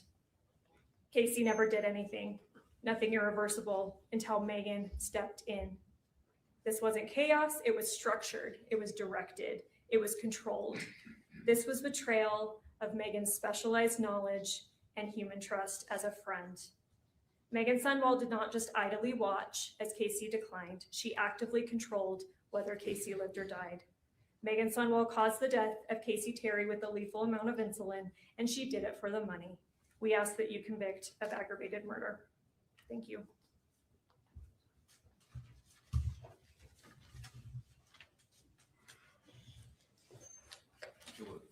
Can we have a short break? Yeah, I need a short break too, Judge. Thank you very much. Good grief. I didn't think she was gonna ever quit. All right, we're gonna take a short break, ladies and gentlemen of the jury. We're still under the previous admonition that I've given you on a regular basis. You are still not to discuss this case with each other, or do any research on your own, not the claims or the parties. We're gonna take a short break. Let's try 15 minutes. We'll come back and finish up. All right, Gary. The judge even looked like he tired. So they have a charge on there for aiding. I wonder if the jury gonna go with that one. Because she was just such a storyteller. Telling all them stories.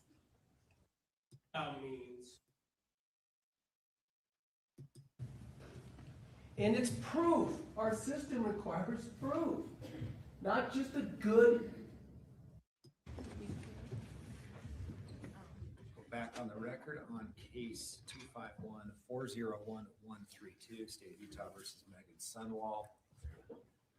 Ladies and gentlemen of the jury, thank you for your patience and attention. Mr. Williams. Thank you, Your Honor.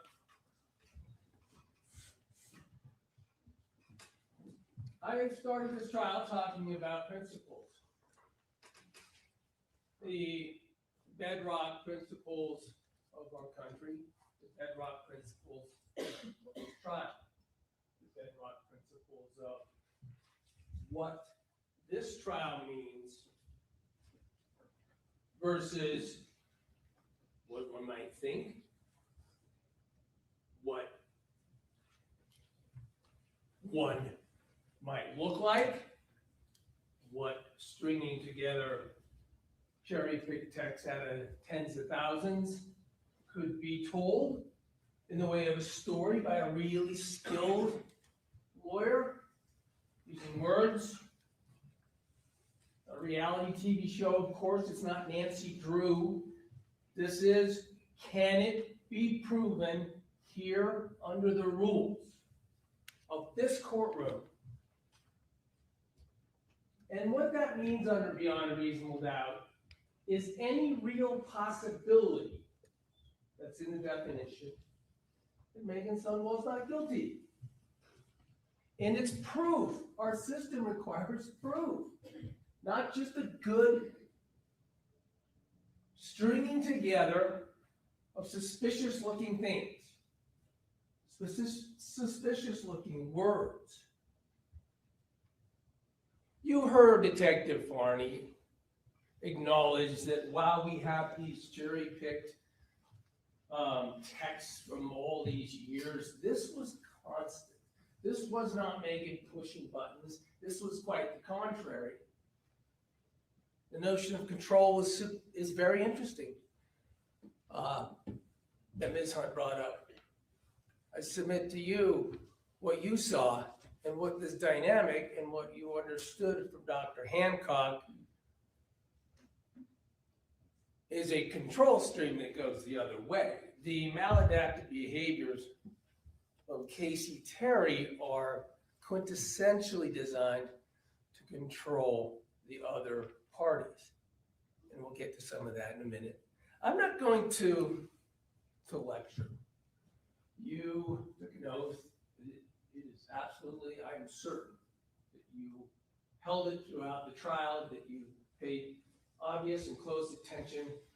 You thought critically while this information came to you. I'd rather have a conversation. What I say isn't evidence. The judge has told you that. What Ms. Hunt says isn't evidence in and of itself. Conversation that I would like to have is the principle of proving something, not just showing what it looks like. Meggan certainly made herself look guilty. I said right in opening, you may think she's guilty of a crime, and that means you have to acquit her. In our system, you have to prove it. You have to prove the crime happened. You can't give a long recitation of what it looks like it happened. That's the theme of the case. Keep in mind, these texts, this evidence that the government wants to use as evidence against Meggan are a two-way street. They're both involved in this. They're both texting each other. This isn't one person pressuring her, waiting for years to have the right opportunity to murder her in cold blood for money. That's what these texts prove. And yeah, deletions. Under circumstances where, of the tax, of some, under circumstances where even Detective Farney acknowledged and think they haven't been sightseeing. These are obviously going to be immediately known to be different from Kacee's. They have Kacee's phone. When Meggan hands her phone over within days, it's obviously going to be known that she tried to delete some texts. And she explained why. That she didn't want to make herself look guilty. She had been accused, and you will determine how significant this was, but I submit that this was not just a calm suggestion that, I'm going to accuse you or you did something wrong. She was screamed out of the house, told her life, her nurse's license, and her life would be ruined because she was a murderer. This reaction, this panic that would be caused, you heard Dr. Hancock talk about it, and then it could be long-term. Is it emotionally driven? It's not passionately driven. When you think that and you hear that as a person, you go into a physiological state of panic. And you think emotionally, oh my gosh, what's it going to look like? What's someone going to think? And you do dumb stuff. It makes you look worse. But it's obviously dumb stuff. You delete some messages and you turn your phone over knowing it's going to be known that you deleted them. And then you're getting to hear these interviews. I don't know why the state chose not to play these for you. Maybe it's because they thought it should look worse if you just listen to them all at once. I don't know. You'll have Meggan's full interviews. It's interesting. You'll hear the dynamic of how it goes. You'll hear someone in panic, flailing around, answering the questions, certainly not offering up what we now know happened that night in terms of the glucometer and the suicide pact. She couldn't tell anybody about because that's the nature of the bond that was created by Kacee and Meggan with overtones of religiosity that would preclude either of them. Now, of course, Casey's the only one who's lying in this bond, but either of them were precluded from. It had to be. It was their own pact. It was their own agreement. The suicide portion had to be secret. It had to be confidential.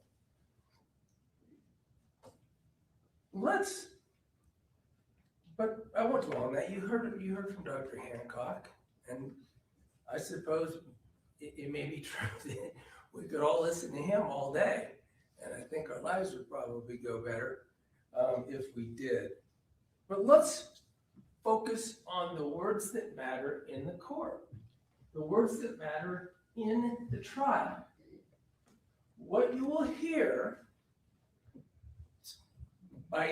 there's the first discussion more than an interview. There's Meggan goes to the police station.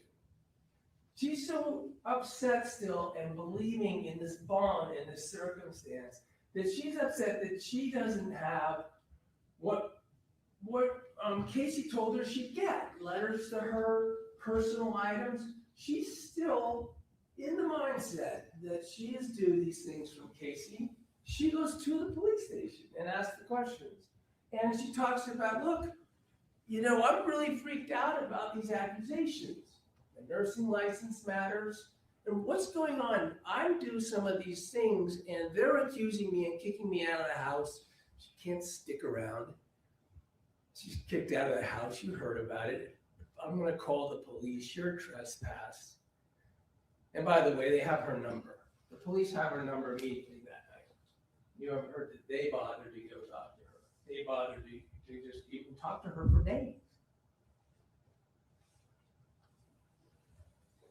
But she says, but I didn't help her.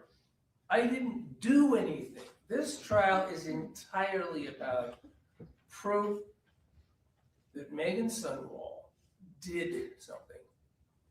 It has to be proven that she did something. And then she spoke in volumes. In our criminal justice system, she told you and everybody, I'm not guilty. And that triggers the process of having to prove not that she looks guilty, not that a really good lawyers with a lot of time can put enough text together to make her look guilty. And the police knew it. 2 weeks from this event, the final interview that you will hear with Meggan Sundwall occurs. Detective Farney and of course Special Agent Hales, who's there for every meaningful part of this case, working for the prosecutor's office. I'm going to go through the statements. This is the final meeting where the police describe what is required in our system. The police tell her, doesn't look good. As it says, here's what you'll hear. Hales, we have a suicide or a homicide, one or the other. Here's the deal. There's evidence at the crime lab that we're waiting for processing, and obviously we're waiting for toxicology. I don't know what happened, but I can tell you, Meggan, that from the text messages and the deletions of the text messages, and the specific way they're deleted, it doesn't look good. The implications of that, and the Detective Garnet chimes in, it just doesn't look good. I mean, if you can look at the optics of it, like yourself, take yourself out there and you read the message, Special Agent Hale, perception. That's all it is. Perception. You'll hear these words in the interview. And then just getting right to it. Did you inject insulin into the port on August 12th while you were there? Meggan, no, I did not. How more blunt can I be, says Special Agent. Did you inject it into somewhere else, says Spartan. Did you give her any insulin?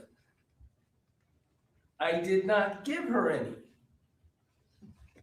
Did you touch any syringes? Touch DNA. No. Your DNA on anything? I did not touch any insulin. And this is what Special Agent Hales, who works for the Utah County Attorney's Office, said to her. From this point forward, we're going to work strictly off the evidence that we have. When that's going to take some time, we have to wait for toxicology to get there to discuss whether that proves beyond a reasonable doubt that Meggan Sundwall did something in that room. We've got to wait for the crime lab, fingerprints, DNA, etc., right? But there is other things going on, and again, that stuff comes back to you, and it might not. I hope it doesn't.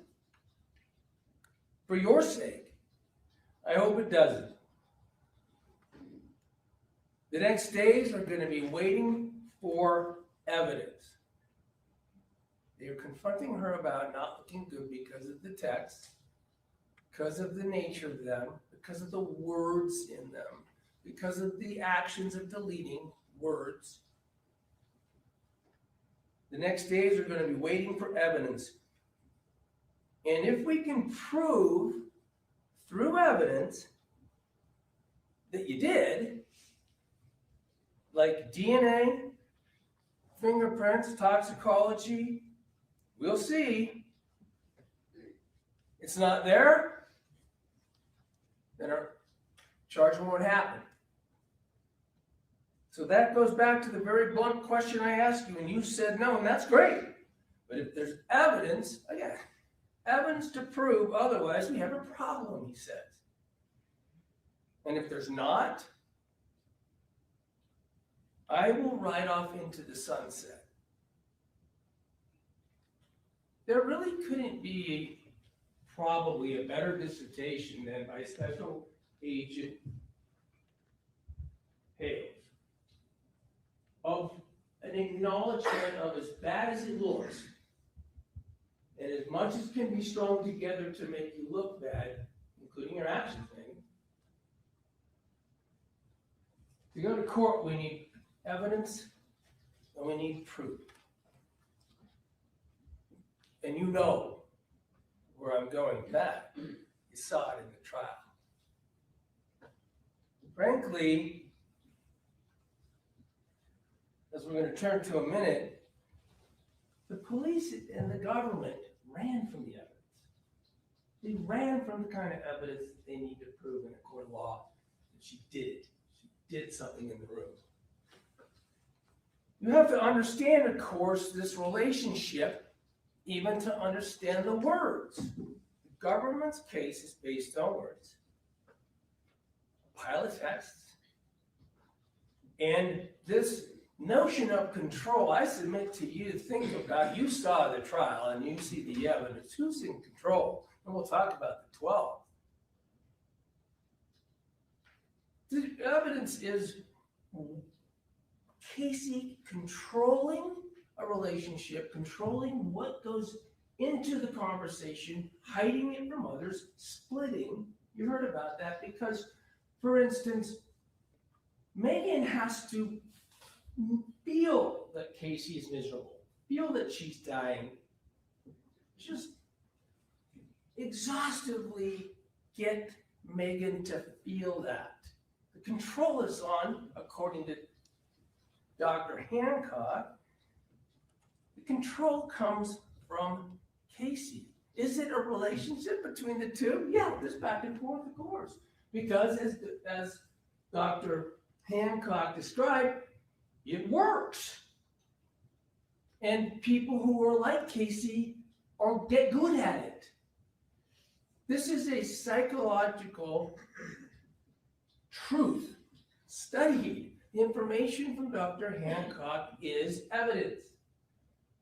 It helps us understand what seems counterintuitive. Meggan's role is to agree. Meggan's role is to respond, and I'll be there. I'll help you. I'll be there just to be with you. I'll come over. There's plenty of times you heard about it. Sometimes Kacee's even saying she tried it herself. It didn't work. That's designed to make Meggan come over. It's not in control of Meggan trying to find a time to come to Kacee's to cold-bloodedly murder her for money that after a 5+ long years of this. Control, according to Dr. Hancock, is effective. She did a really good job with all of these splittings. She got, according to the psychological literature, pervasive and extensive and long-running control. And then, importantly, Dr. Hancock described how it has to escalate.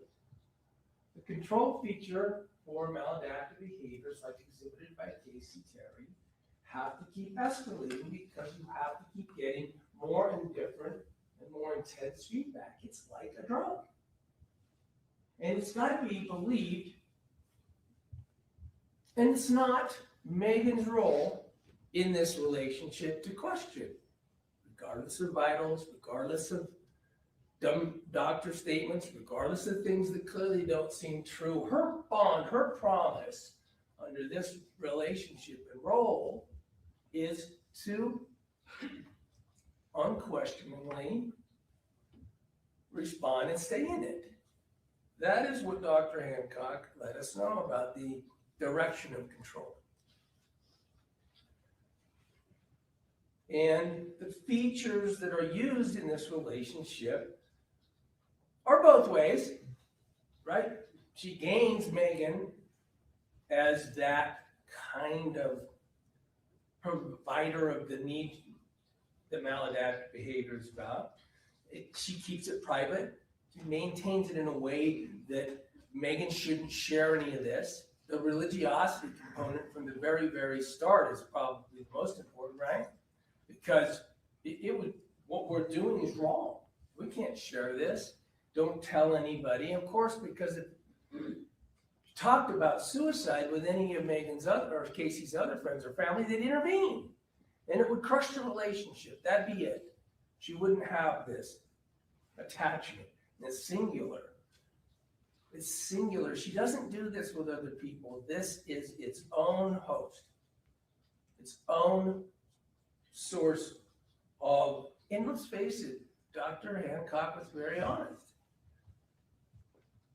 There's something deep and painful going on at Kacee. This is the behavior, especially at this level, and that's sad. That is sad. It makes it more real, not less real. And it requires her to have more control, not less control. And the role of Meggan is not to question, or that will be broken, that promise, that relationship. And you have to understand I submit to your election. You have to understand.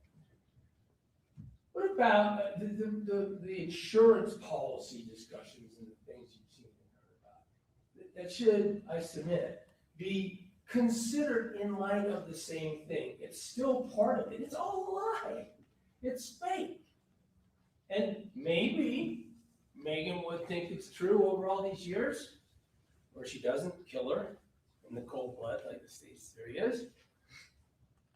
And sure would be nice. Remember what Kacee tells Meggan about insurance policy? She keeps wrapping it in, you deserve it. You're all I have. You're the only one who believes me. My family hates me. I don't have this. I don't get this from you. You're the one who says, I'll be with you. I'll be your Confederate. I will be with you in your desire to end your life by suicide, even though it's wrong, because you let me know I'm the only one for you. And even the insurance policy is described by Kacee in that way. I had a crazy old uncle once, and the crazy old uncle repeatedly said that there was going to be a life insurance policy in it. I'll tell you what I did when he died. I checked.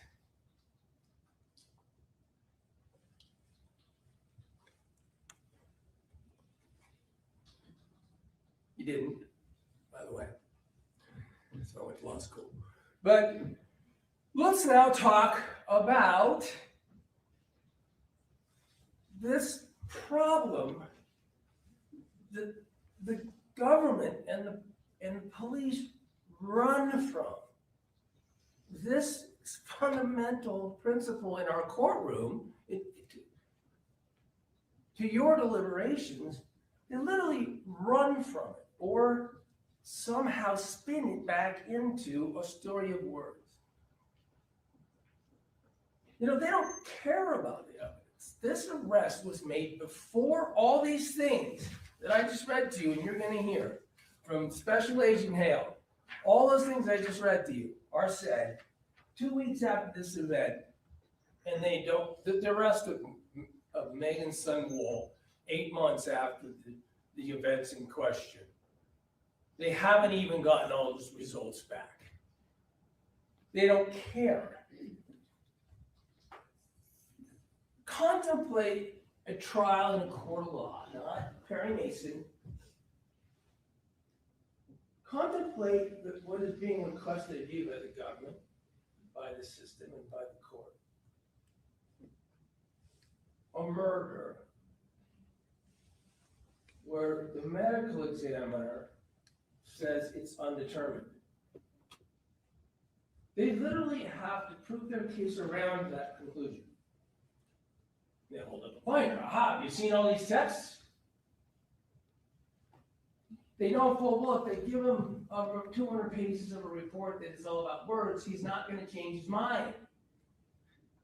His job is objective. His job is about proof used in a courtroom. He has everything else. He has it as he sits here today. Forget when he issued his report in January of 25. He said to you from the witness stand, Dr. Murray, the medical examiner, cause, manner of death is undetermined. You are to ignore that, I guess, according to the state. The state medical examiner, who's seen the proof, the toxicology, he's done the work, he communicated with the police. He looked at the evidence. That's, of course, because he can't find evidence to prove Meggan did something. Because Kacee could have done it. So they want you to convict Meggan despite the evidence. The DNA evidence that comes back after she's arrested has Kacee's is the only relevant DNA, and it's on that syringe. I'm not sure really maybe what ultimately the government's going to argue to you on this Santa box evidence. But that it's only Kacee's. Now you're going to argue, well, since we don't have this evidence, you should go with the flow of the words. But that's not the way the system works. That's not the way the principles work. if you don't have DNA after quit, if you do have someone else's, that should be interesting. If you bungle the heck out of the evidence in the investigation, that's not fair. If it leads to not being able to get DNA evidence, fingerprints, same thing. It's not that we're going to prove this to you beyond a reasonable doubt without all the things that Hale said, because we couldn't find them. Because we couldn't find them, reasonable doubt comes from lack of evidence, lack of proof. Toxicology, even though it was bungled, this is truly interesting. We'll get to it in a second. There are syringes all over this room. 3 of them at least are inside the room, or two of them at least are inside the room. There's this one in the phantom box. And ultimately they find a bunch more in Kyle's room when Kacee was known to be with him and to be around, to be in and out of the room. They're not sent to Chad Moore even for 8 months. And Chad Moore tells you from the witness screen, all I can say is I didn't find any when I tested them. There's a whole bunch of things that can account for that being true and insulin being in syringes. When you get to what I want to submit has to be disproven as a reasonable likelihood here as a scenario. But she died by insulin, and there's insulin syringes throughout the room. By the way, they didn't even send him the third syringe that was in there. And the medical charts, I want to turn to those in a minute. These medical charts actually tell the story. Linda, the nurse, who handled everything, knows all about patients who have insulin problems, sees them in the ER, everything else, says everything I know about insulin is, I can't tell you when it was introduced. Mass Stellar, I can't tell you when it was introduced. They saw the same chart. And you heard somewhere they found some doctor to say on a witness stand for the first time in her life something about the chart. But she said unequivocally, I can't tell you. The insulin got there after Kacee Terry was unconscious. It is uncontroverted. What's the problem with the scene? Remember, Meggan goes back, because this box is important. She's been told things. She's been sent a picture of it by Kacee. And the difference is on the left is how the box is when Osborne leaves, and in the middle is what they walk into from the body cam of Forney. The room has been tossed. And in the night of, to the right, in Robinson's hand, is an envelope for Meggan. At least it has her name on it, consistent with the text that we know of, that Kacee is claiming there's things for Meggan. We know from that interview they had with Mark, Kay, and Kylie, amazingly, when Forney walks out of the room, that they're going through the text saying, oh, Kacee's saying, keep some stuff, don't give her this, don't give her that. And Meggan's saying, I've been told that there's important things for me. That illustrates, and then in the interview, you'll hear, in the second interview, Forney says, yeah, we found envelopes, but they were empty. I wonder what happened in between. This illustrates as much as anything the problem with not securing the scene. Forney admitted it is known someone went in and went through that room in between police arriving on the 12th and Forney going on the 14th.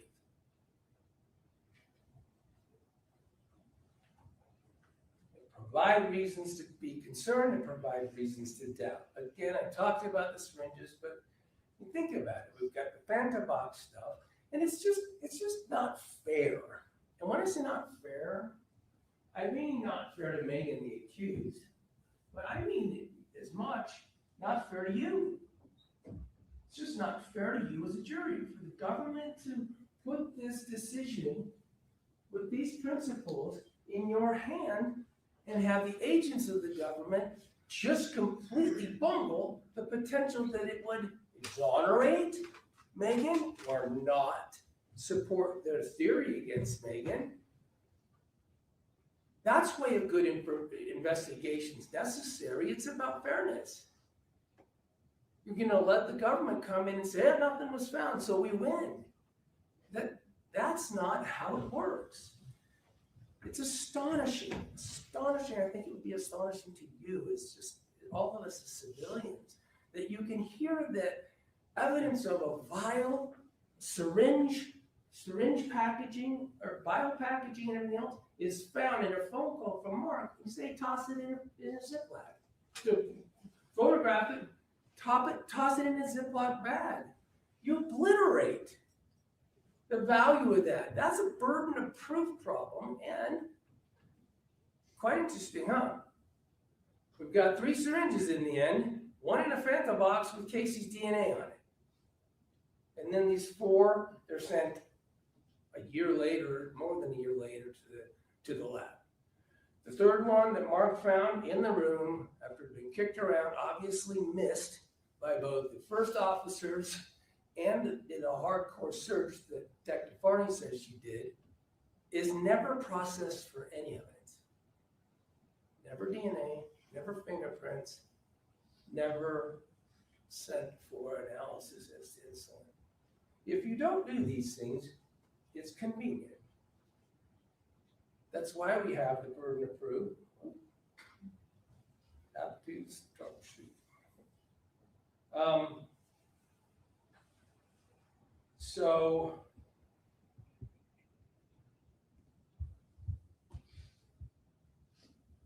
lost my Wi-Fi for a sec. There you go. I told you and showed you throughout the trial my ability or lack thereof. Can we take it down while It is. Okay. The points there are the burden of proof and the nature of our system requires good police work to be fair to the jury when the government asks them to convict on proof, to find things are proven. And that's what I mean by fairness. Fairness to Meggan for sure, but fairness to you, the jurors.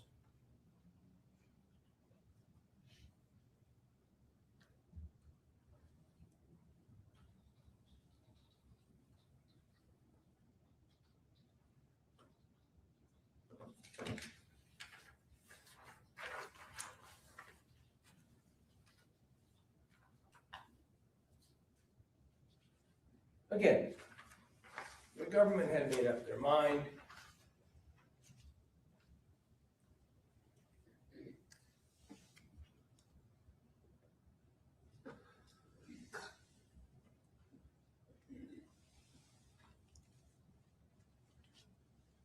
The government had a bunch of words. The government had a story.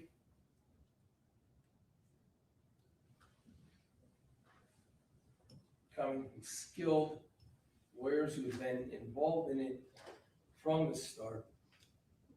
So let's turn to the 12th. Now, with all these cut up, chopped up texts and everything, we have an exhibit for you that is just everything. I think it's from the 9th to the 10th. This plan, I call it a script. You can read it for yourself. It sounds like a script.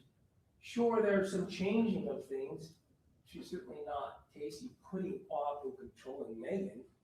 I mean, Meggan's not controlling it. Kacee's controlling Meggan. Kacee said, let's move it one more day. Let's move it here or there. We know why she needed to move one more day, Forney said, right? She was doing a drug transaction all of a sudden on the 11th. Christian was coming over. They were doing pill stuff. And we know why she moved it back an hour, right? Well, we probably do. On the morning, she says, hold on, remember, I want to shower.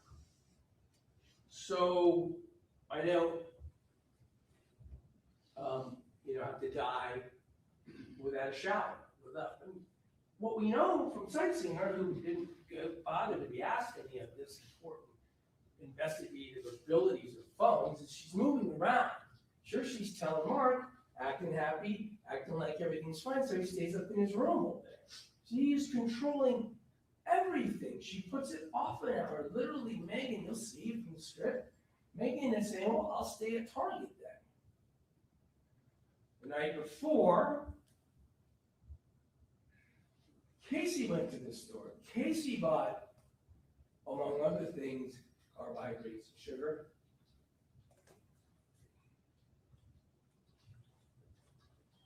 So let's talk about the 12 in control while you read that script.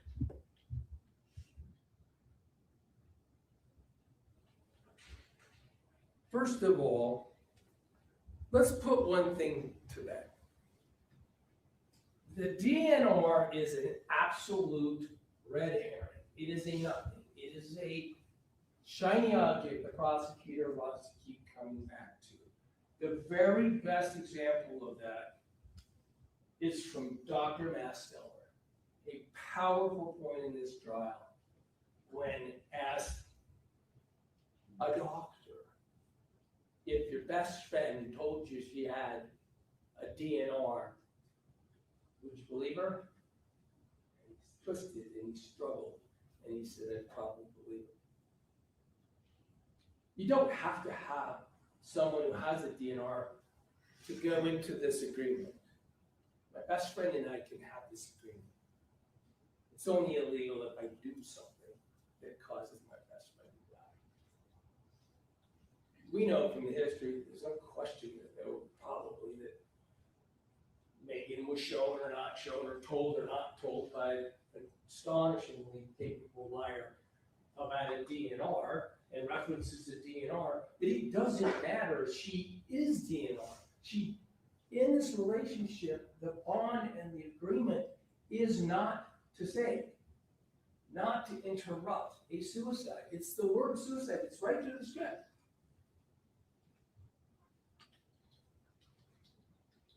Dr. Masto, one would believe her. So, I don't know. Suicide? Actual? After years she's been convincing Meggan, but actual in her mind with all this stuff, Kacee Terry, she's really good at faking. Is this a real possibility? I want to walk through that night. Is this a real possibility? I submit to you it's probably the most likely, and certainly isn't proven away whatsoever by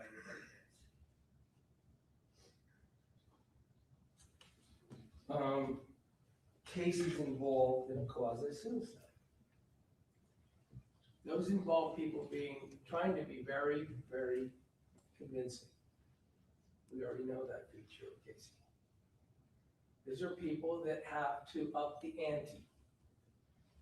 We already know that about Kacee. They escalate. They have to be believed. They have to be truthful. They have to be the ones controlling the narrative. Suicide, suicide, don't tell, don't tell. You're my one and only. You're my only hope to be with. So much so that the other person might even agree, hey, if I needed to, I'd help. They have to prove she had to. They have to prove she did. Who controlled it? This stage is set. It's literally set like a stage. When Meggan gets into the house, Kacee has placed the accoutrements of a setting in motion. She's used a glucometer. I don't think anyone thinks that Kacee Terry is the one who controlled that narrative, controlled that setting. She has used it. That is telling Meggan, I've done something. That is the inference. Why else are you clicking your finger? Already to show, hey, I've used it. Look, I'm going down. I'm decreasing. Why would there be any reason to disbelieve? Why is it not a real possibility at all that she has begun the quasi-suicide? To be convincing, to be very convincing, to make Meggan know she's doing it again. We'll see.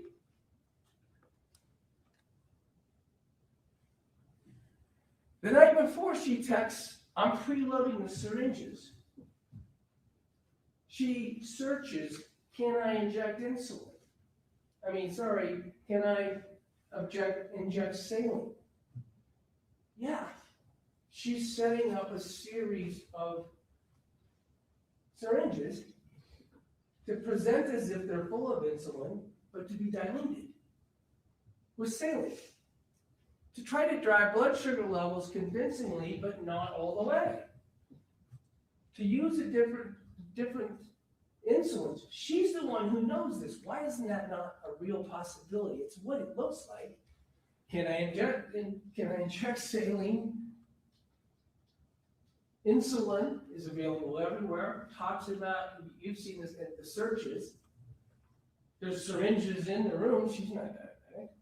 There's a syringe in the closet for injecting into the port. You know, from the doctors, it probably wasn't used for insulin because of the way it acts. And consistent with this, even Mark understands. She knows that if she wanted to correct because things had gotten out of control, she could drink a Coke. That was rather sobering video. She wanted to change it. She could drink a Coke if she was up to it. And change it has to mean change what she's doing to herself. She's not diabetic, so she normally wouldn't need to change anything. She's bought candy the night before. She's bought crackers, things that she can present as a goodie box to make Meggan feel good, but will also be things she can use to control. But insulin is a tricky thing. It makes long lasting. You use what you thought was a small amount, fast acting on this quasi-suicide. Her doctor, Hancock, even described the circumstance of the patient. And you crash it. Again, by the way, what is some more evidence that syringes would be pre-filled? I'm going to pre-fill them. How do you use saline? And a vial that isn't poked a bunch of times. It's poked a bunch of times because you're drawing out little amounts. And your saline, you're preloading your syringes. And your saline, you're making your fakes. A real possibility, that's exactly what it looks like. That talk about words, if we're all into words, let's talk about Kacee's words to what she was going to do. And then medical evidence completely supports it. With controls like candy and Coke, and it failed. Now, of course the government's narrative could be true. Of course, it's possible that Meggan helped that failure. Of course it's possible. It's not what's possible, what they can suggest it looks like. You have to acquit if you think it's possible. The real possibility, why isn't it a real possibility? That this is exactly what happened. There's an entire history of quasi-suicide.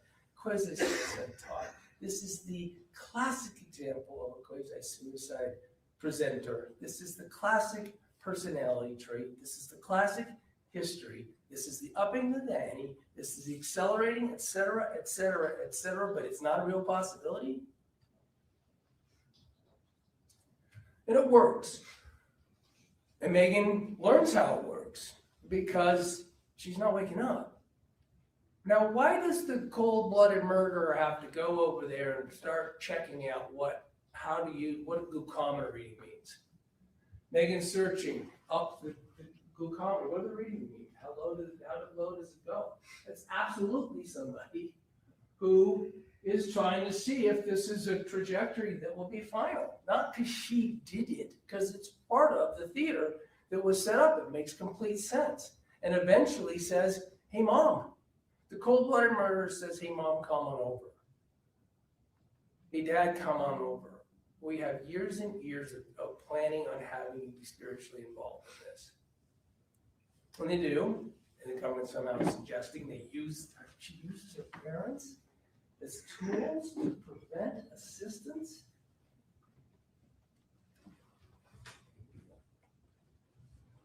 That's horrific. And there's no assistance to be had. Not only did Dr. DeSalvo say that graph is consistent with the last injection of insulin being while Kacee Terry was conscious, Dr. DeSalvo and every other doctor acknowledged there is no evidence that anything was injected after Kacee Terry was unconscious. So it is unequivocal in this case that Kacee Terry could have done anything that was the cause of her death herself. And it has to be proven beyond any reasonable doubt, no real possibility. Meggan, in fact, did something other than be there, that she didn't have to help, that she didn't have to aid. Has to be disproven. The real possibility, for sure, is a quasi-suicide attempt. But at any rate, it's undisputed that anything that caused Kacee's death happened when she was conscious and could have done it to herself. And as you heard Dr. DeSalvo say, there was no need or any potential to save Kacee Terry early into that flat line. Starting in minutes, certainly going to a couple hours, Dr. DeSalvo said Kacee Terry was never going to recover. She wasn't going to recover when his mom got there. She wasn't going to recover after Mark came down. The story was over. The end was something that could not be avoided. That's the evidence. That's what Special Agent Hales promised Meggan would have to be done for her to be in that show.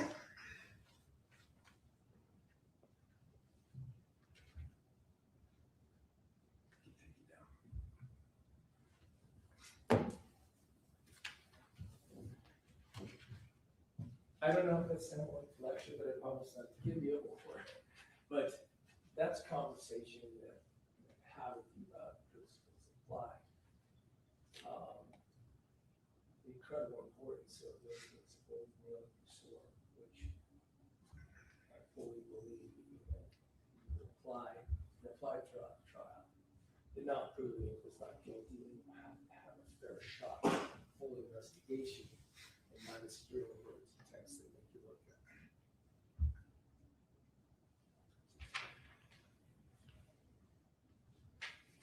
Unbelievably, to me, I shouldn't say unbelievably, it is a feature of our court system that the prosecutor, these principles are so important and so weighty that the prosecutor gets to go first and last. They get to come up again and talk to you, and I, of course, don't. I get this chance. I'm asking in fairness, total fairness to your job, to at least think while the prosecutor speaks to you again, and I don't know what what I would say in response.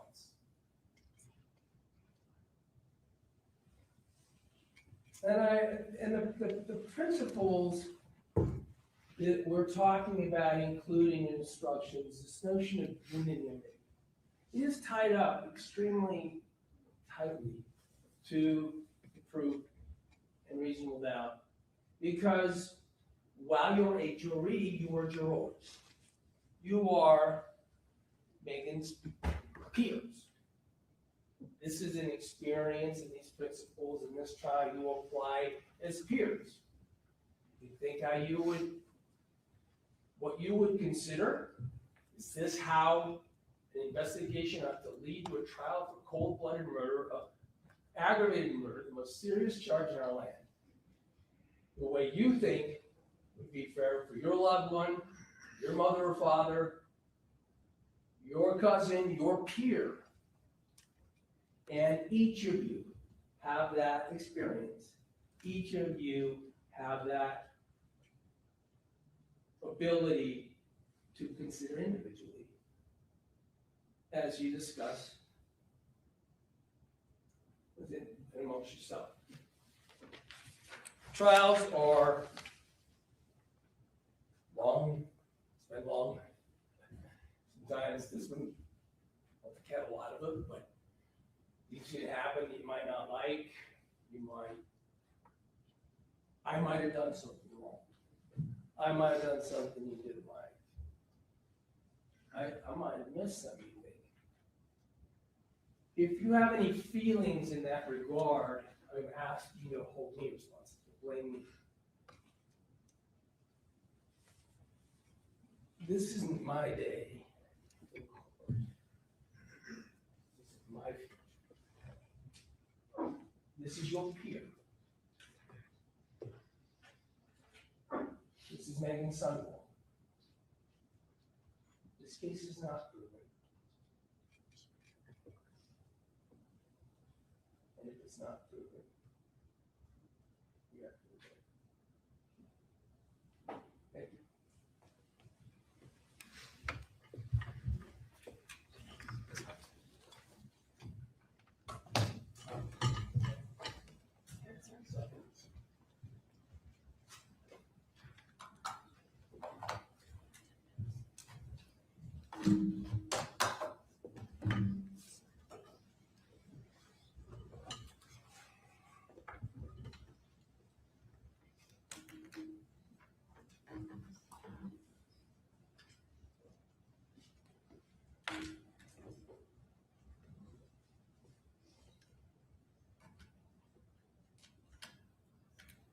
I always try to plug that in the wrong way every single time.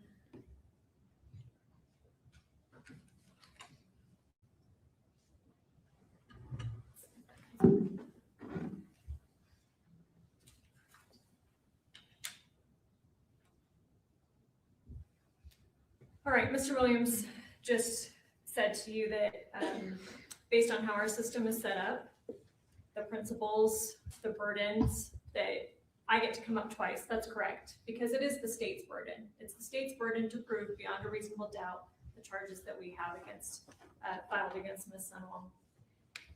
I and the state embrace that burden. I invite you to test the evidence, review it. That's your job as a jury. That's a burden that we embrace. Let's talk about that burden. Instruction number 24. Beyond a reasonable doubt. The prosecution has the burden of proving the defendant guilty beyond a reasonable doubt. Proof beyond a reasonable doubt is proof that leaves you firmly convinced of the defendant's guilt. There are very few things in this world that we know with absolute certainty. And in criminal cases, the law does not require proof that overcomes every possible doubt. If the evidence leaves you firmly convinced that the defendant is guilty of the crime charged, you must find the defendant guilty. On the other hand, if there's a real possibility that the defendant is not guilty, you must give the defendant the benefit of the doubt and return a verdict of not guilty. That is the burden. That is the state's burden. I embrace it. But let's think about that. Not every possible doubt, not beyond all doubt. Not every single doubt has to be covered. You can have things about what happened in that room, in that basement on August 12th that you might have doubts about, but the doubt has to be reasonable. And as long as you are firmly convinced, then your direction is clear. If you are firmly convinced, you convict. Mr. Williams is trying to make this seem that any case, any possible case to prove it, for you to be firmly convinced, there has to be forensics, there has to be DNA, there has to be all of this scientific stuff. Words are evidence. Those text messages are evidence. Testimony from every single witness is evidence. You do not need forensic evidence to be firmly convinced. Might it be helpful sometimes? Sure. You do not need it. It is not required. I want to turn you to instruction number 22. It talks about direct and circumstantial evidence. I think the example in there is helpful. So direct evidence can prove a fact by itself. I'm going to skip some of this, but you have the direction or instructions so you can read all of it. For example, if a witness testified that he looked outside and saw it was raining, that would be direct evidence it had rained. Circumstantial is indirect evidence. It comes from looking at the related events, putting it together, and concluding that a fact in question had occurred based on what you can tell from the surrounding events. For example, if a witness testified that she looked outside and saw that the ground was wet and people were closing their umbrellas, that would be circumstantial that it had rained, evidence that it had rained. Up at the top, facts may be proved by direct or circumstantial evidence. The law does not treat one type of evidence as better than the other. And then undoubtedly at the end, before you can find the defendant guilty of any charge, there must be enough evidence, direct, circumstantial, or some of both, to convince you of the defendant's guilt beyond a reasonable doubt. Again, to be firmly convinced. And here, I submit to you, the texts are enough. The texts are words from the defendant's own mouth. They're enough. I want to take this raining example that is outlined in instruction 22 a little bit farther. So say that you did not directly see it rain, but you go outside and some of the ground's wet and people are closing their umbrellas. That's a lot to conclude that it had been raining. Let's say you see a dry spot though on the ground. Well, why is there a dry spot? Something's missing. Do you immediately jump to not every inch of the ground is wet, therefore it couldn't have been raining? No. What if the dry spot's in the shape of a car? Do you need a mechanic to come and tell you exactly the make and model of what that car was, or some kind of video to tell you exactly when that car arrived or when it left? No, because that, while it might be helpful, it doesn't change it that you can be firmly convinced that it had rained, because still, with all the surrounding circumstances, you're able to be firmly convinced of that fact. Mr. Williams, I told you this case was about control, and he tried to flip that and say that Kacee was the one that's in control here. Kacee's controlling this whole dynamic. But let's look at that. Kacee did it to people that actually played along. Meggan played along, despite all of her medical knowledge, despite I would submit to you that when you go back and you read some of the things, especially in Exhibit 81, they are absurd. You don't even need medical knowledge to know that those things are not true. Does she call her on it? No. This is not Kacee controlling the dynamic. Kacee, we heard from Kacee Tanner, her ex-husband. He pretty early on said, you don't have cancer. She tried to tell him that, and we know that she did lie to her family about that. She never went to the extremes about the details and the absurdities, the fake vitals, and all that stuff with her family. But Kacee Tanner, she tried to tell him, yeah, I have cancer, and he said, no, you don't, you're fine. And then what did he say? She never brought it up again. This is not Kacee just having to manipulate every single person. She is doing splitting. She is lying. She is, she's using where the resources are coming from. And with Meggan plays along this whole time that the resource is not dried up yet, so Kacee keeps doing it. And I would argue that some of the texts get so extreme, some of the information gets so absurd, that she may have been wanting to be called out. There's even some evidence of that. In Exhibit 81, you'll see she's pretending to be these fake hospice nurses, and she says, maybe I brought this up in my first closing bit, but look at it again, because she does this a couple times. She's pretending to be Kelly or Becky or Lauren or any number of them. These texting a nurse from the patient's own phone, HIPAA-protected information, all things that Meggan as a nurse would know, vitals that are absurd, incompatible with life, don't even make sense. And she even says, I've never seen anything so low. The doctor himself is even confused.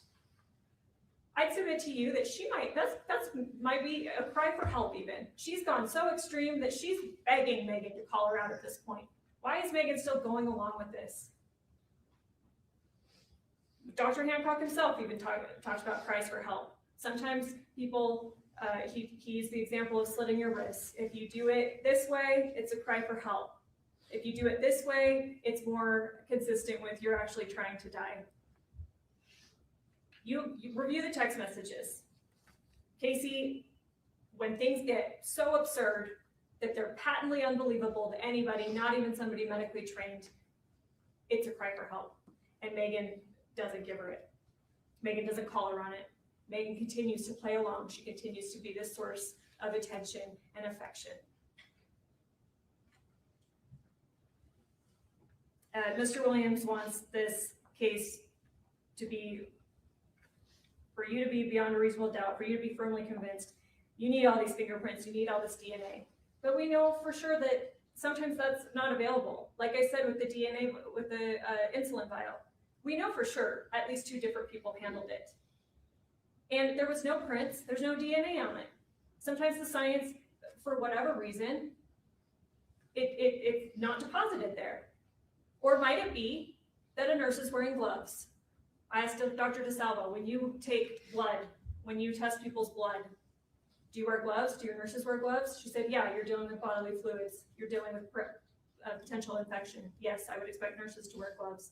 We know definitively that Meggan is the only one in the basement after a certain point had to have been the one testing Kacee's sugars past a certain point.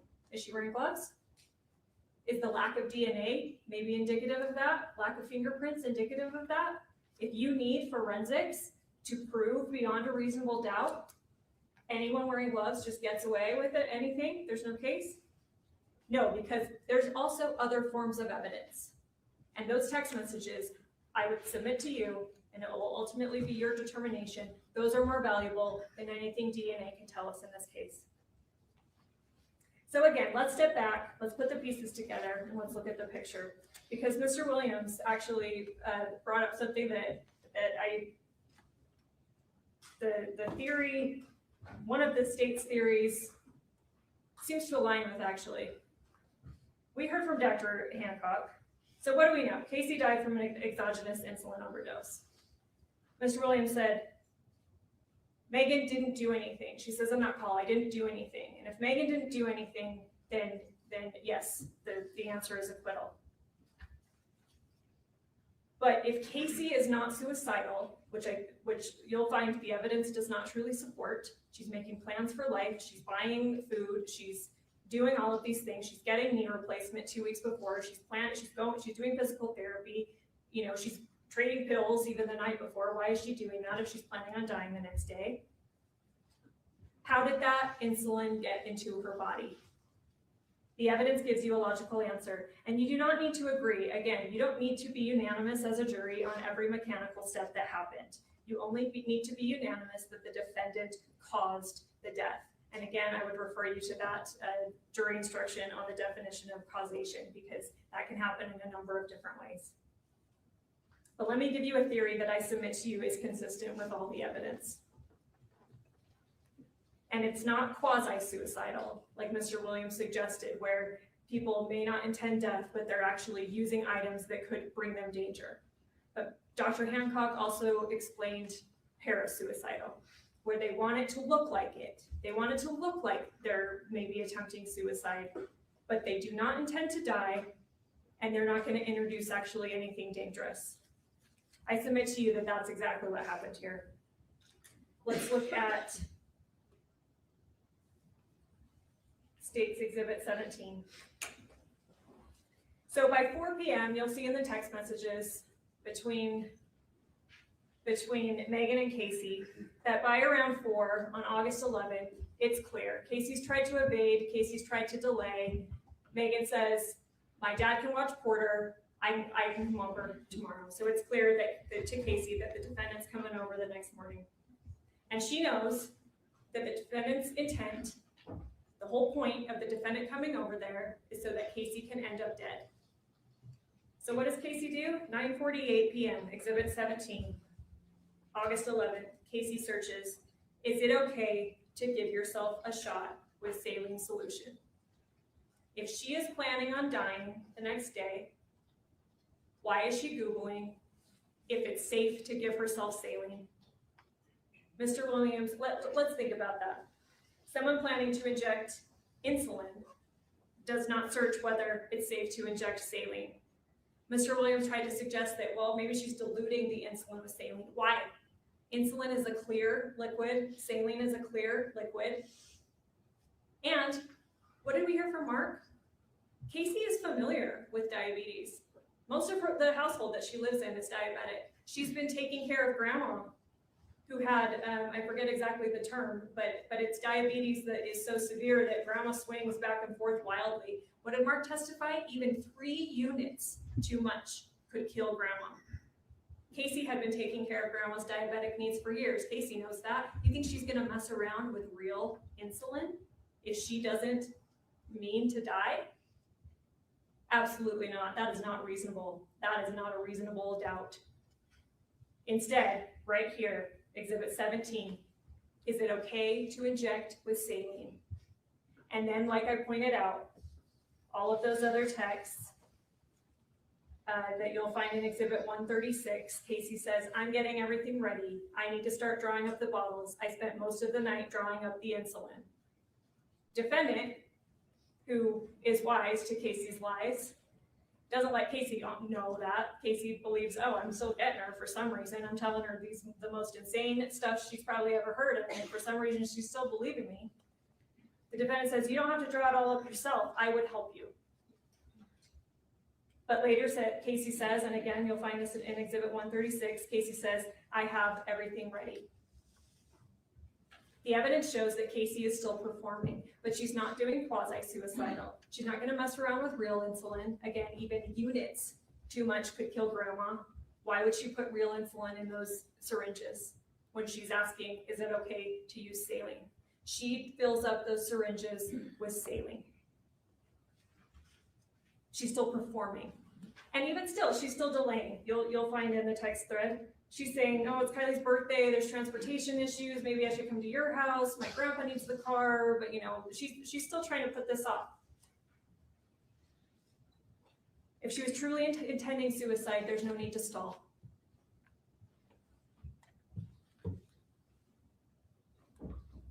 But if she were staging something consistent with parasuicidal behavior, consistent with what we know about Kacee, she stages things. She tells her family she has cancer. She does have legitimate kidney issues, so she has medical supplies being delivered to the home. She has saline coming in. She tells them it's chemo. It's only saline. It's for hydration for her kidneys. She does go to the hospital at different times, and yeah, sometimes her family thinks that it's for cancer. And yeah, no, it's not. Obviously, it's bad. It's a bad thing she did to lie to her family about cancer. But she's a mentally ill, vulnerable person. Not mentally ill in the way that she's suicidal. But yeah, she lies to people for attention. And what did Dr. Hancock say? That condition can be exploited. So she gets it all set up. Everything's ready, have it all drawn up. I submit to you, those syringes contain saline. Because what happens? The 2 syringes that are found that are not hidden away after 2 police searches and Mark finds one in the closet after he has to pull up the carpet after a flood. If that's one of the syringes, and Mr. Williams said, oh, well, that state didn't even bother to get that one tested. Okay, if that's the one used, again, it was hidden. If Kacee's suicidal, she has no reason to hide it. So who hid it? Had to have been Meggan. The other 2 syringes in play, the one found on the floor of Kacee's bedroom that gets moved to the desk by EMS, or the one hidden in the Fanta box. Chad Moore from the FBI, he's a scientist, so yeah, Mr. Williams pressed him on it. Could light have degraded it? Could heat, could time, all of that stuff may have affected it. But he still said, I'm not seeing any of the remnants or any of the changed proteins or any of the chemical structures or anything, even under a microscope. I'm not seeing anything that I would expect to see in those syringes if they actually had insulin. They had saline in them. But yet we know insulin was administered. We know that the vial found in the outside trash had approximately 100 units missing. And again, harken back to 2020, when the defendant herself says 100 units is enough. The defendant, Mr. Williams, it seems to be saying that, Kacee's staging this quasi where she's diluting insulin and maybe she gives herself a shot and she's losing functionality. And it has 13 puncture marks because it's so hard for her to puncture it. She's losing the ability. She's losing her fine motor skills. She's fumbling around. You think Meggan, who the whole point of was, I'm going to come over and help you. You need someone to stay with you and keep injecting you so you stay low. Who undeniably is the one to test her sugars for her, a physical act, multiple times after Kacee loses consciousness. You think she's just gonna sit there quietly doing nothing while Kacee's fumbling around trying to drop syringes? No, the whole plan was for Meggan to go over there and help her. But what the evidence suggests is that Meggan swapped the syringes because, like I said, this is a game of chicken and Meggan is smarter than Kacee at this point. Kacee's been telling her lies for years. Meggan's been pretending to believe them. Meggan knows that Kacee stages stuff. Meggan knows that she's saying, 9. And again, this goes right in line with what Kacee's patterns. I gave myself 9 vials of insulin and it didn't work. I gave myself 4 vials of insulin. Nothing works. I need to have this surgery because nothing works on me. So why, as Mr. Williams suggested, does she need to demonstrate to the defendant that her sugars are dropping? She could give herself saline and say, see, nothing works. See, nothing works. And this goes right in line with her habit, her history, her parasuicidal behavior. And Meggan knows that. Mr. Williams said that Dr. DeSalvo said I'm going to not quote him directly, but he said something like, after 12:30 or after Kacee's unconscious, it's undeniable that no insulin was given at that point. That is not her testimony. She said it is difficult to determine how many administrations were given, how many injections were given. It's difficult to determine at what time they were given. But the one that she said was the one that is most consistent is around 12:30. Something makes sense that at least one, and we know it's a large amount. But she didn't know. She didn't say absolutely nothing after that can scientifically be determined. She said, there's no way to know. But what did Meggan say repeatedly? Someone needs to be with you to keep giving you injections so your sugars stay low. And she's testing her sugars that whole time. And there's 13 puncture marks in that vial. So what the evidence supports, the evidence is consistent with Kacee filling those syringes with saline, attempting to stage another crisis, still hoping to delay, still performing, perhaps still hoping that once the defendant actually got there and they're actually at the moment where, hey, I'm gonna inject myself with what you believe is insulin, Meggan, maybe you'll stop me. Maybe Meggan actually cares about me. Maybe that's what's going through Kacee's mind at that time. But again, this game of chicken, Meggan's smarter than Kacee. So she swapped syringes, insulin all over the house, syringes all over the house. Kacee goes to the bathroom, Kacee falls asleep. We know that there's promethazine, oxys, and Xanax in her system in the autopsy. Maybe she takes all of those substances, again, that are not enough to cause her death and would not interact with insulin. But you may be wondering, why would she take substances that have sedative effects if she knows Megan's point is coming over to with the result of her ending up dead? Well, because she thinks she's safe. I have it all drawn up. I have the story planted that nothing works on me. Insulin doesn't work on me. So maybe she fell asleep thinking that she was safe because all that she was going to get injected with is saline. That, again, she checked the night before. Is that okay? Is that safe? So Meggan could have done it while Kacee was asleep. Meggan could have, I don't know, snuck up upon her and gave her a injection. That could have happened. Or she could have drawn up the insulin. Maybe Kacee went to the bathroom at some point. Again, Meggan's over there for 11 hours, plenty of time for this to have happened. She could have handed Kacee what Kacee believed to be a syringe containing saline, that Kacee believed to be one of the ones that she drew up herself the night before, still staging the scene, but one with no danger in Kacee's mind. She could have handed it to her and had Kacee herself inject a syringe that now contained insulin. That's still administration. That's still causation. Look at the causation definition. And again, you don't even have to be unanimous about this theory. You can think any of the other theories that I argued, as long as you are unanimous about that Meggan caused the death.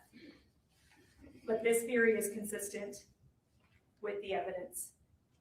And then after insulin was given, it still matters what happened next. The defendant affirmatively monitored Kacee's blood sugar for hours after she was unconscious. She watched the numbers fall. She continued even after the monitor read too low. Kacee's brain and organs were dying. Mark described her thrashing and gasping by 9 p.m. The defendant saw all of it. And still, she took these affirmative steps to block rescue. She discouraged calling 911, invoked this fake DNR, false claims of medical authority to multiple people. She left before EMS arrived. Again, just to drive down the street because she was so concerned. She needed to see if Kacee was taken out. So she watched, but she didn't come up to them outside and say, hey, here's any information that can help you save Kacee. Bottom line, Kacee here is not on trial. We know she talked about suicide for attention. We know she was flawed. But people who are dramatic, dishonest, or struggling are still protected by the law from being killed. You don't have to have liked Kacee. You don't have to have wanted to be her friend. But the law still protects her from being killed. The question is what the defendant did and what the defendant intended. And again, this was not compassion. This was not aiding. A nurse, Meggan, has knowledge and training to understand the risks of death, and the defendant used that knowledge to cause one. This case is about Meggan's control. This case is about Meggan's escalation. This is about Meggan deliberately blocking rescue. And the evidence shows that she killed or caused the death of Kacee by an overdose, a lethal amount of insulin, and that she did it because she stood to gain over $1 million. This is aggravated homicide. Hold Meggan Sundwall accountable. Return a verdict of guilty. Thank you. Counsel, thank you both. Ladies and gentlemen of the jury, thank you for your patience and attention during this trial. It is now your time to deliberate. But before we do that, we've got to handle a little business about our alternate juror. Trials of this length, we have alternate jurors for a reason. We have one alternate left, and that alternate is going to be excused, but I'm going to give you specific instructions. Our alternate juror is juror number 10, Ms. Moore. You are our alternate. You're going to be excused for the day, but you're not released from your duty as a juror. There have been occasions where alternates have been called back to participate in deliberations. So you are still under oath as a juror. You are still under the same admonishment that you are not to talk about this with anybody until you get word that a verdict has been reached. If we do need you to come back, we will reach out to you, okay? We appreciate your efforts and in your service, but you are alternate. So once call takes y'all back, he'll help you get out. All right. And if we need you, we'll let you know, and we will let you know once a verdict has been reached. Then you're going to be free to discuss this with anybody. I understand the sacrifice. Thank you. All right. Our clerk will now swear in the bailiff. You're then going to be escorted to the jury room where you can begin deliberations. You do solemnly swear you will take charge of this jury and take them to some private and convenient place where they may deliberate upon the verdict, allowing no one to speak to them, nor do so yourself, unless ordered by the court, and return them to the court when they have reached a verdict, or when so ordered, so help you God. All rise for the jury.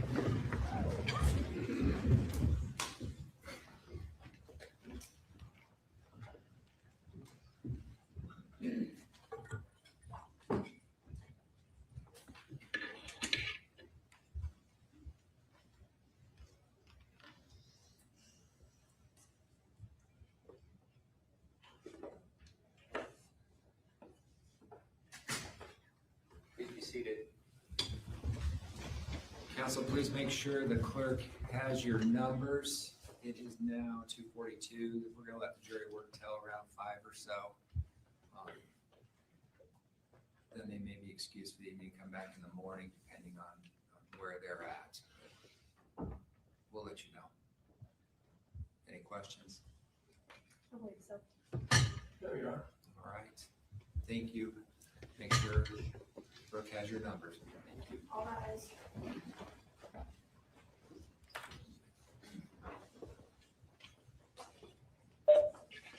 Okay, so just so everybody knows, they have been deliberating for an hour and a half, a little bit over an hour and a half. It's so funny because they don't have a actual like verdict clock up. That's what I can tell you.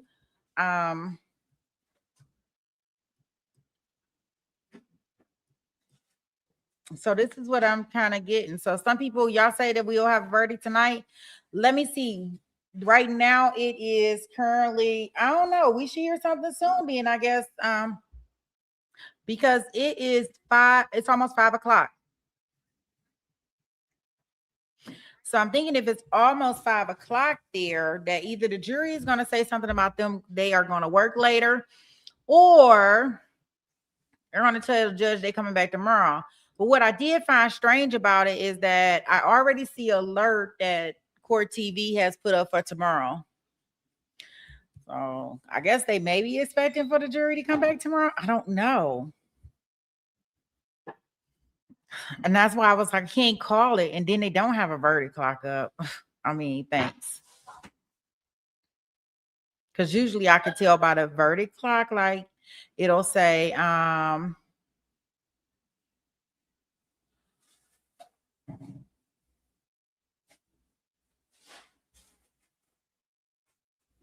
yeah, it'll say something, you know, it'll stop when they taking breaks or when they asking questions and different stuff like that. But we don't have any of that.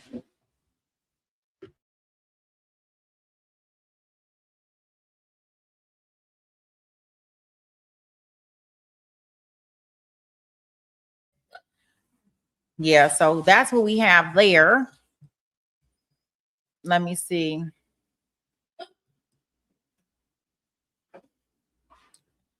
I don't think they're gonna finish this. I don't know, Katrina. I don't know.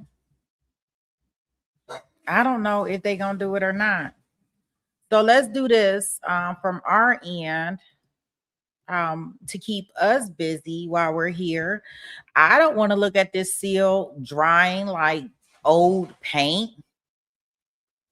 I assume you guys don't want to look at a seal drying. Like, duh, that is boring. Boring team. No, you're not gonna do that here. So let's do this.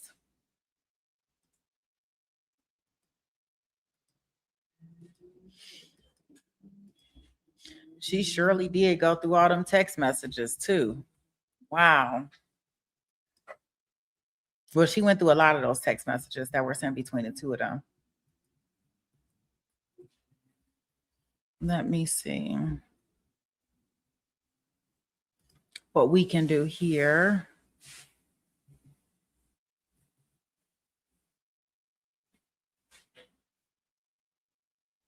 You say you're not going anywhere?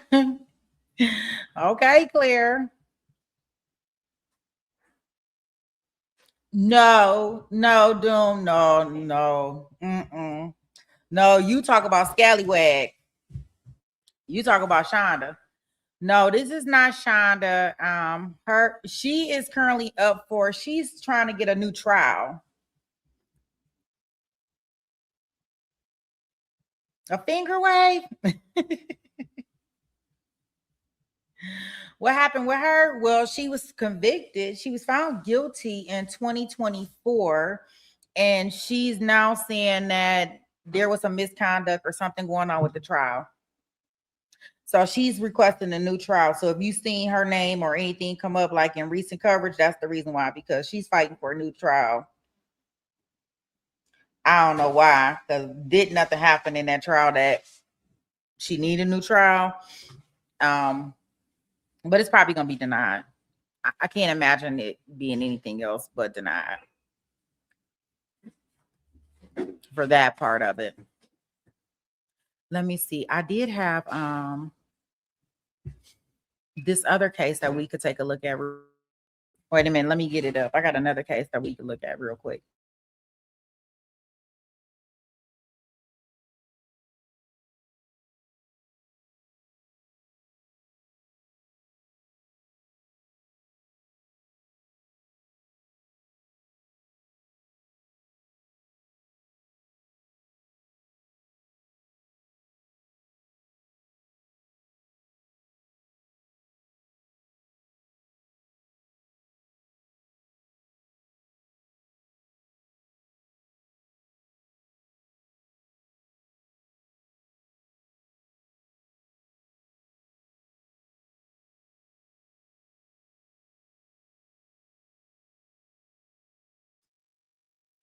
Let's see here. We have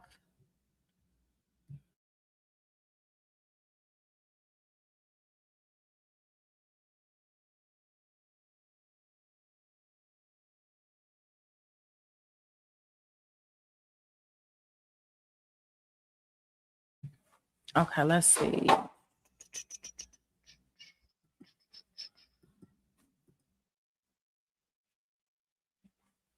So they are currently still out there.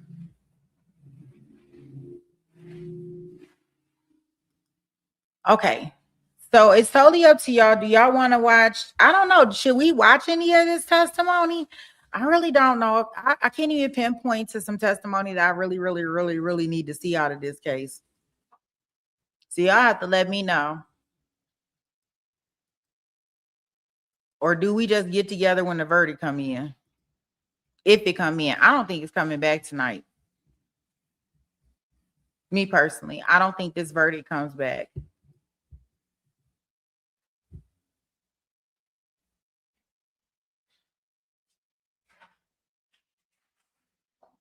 Not today. Maybe another day, but not today. Not today. Well, it has to be another day because we got to get a verdict, right? But I don't think it's going to be today.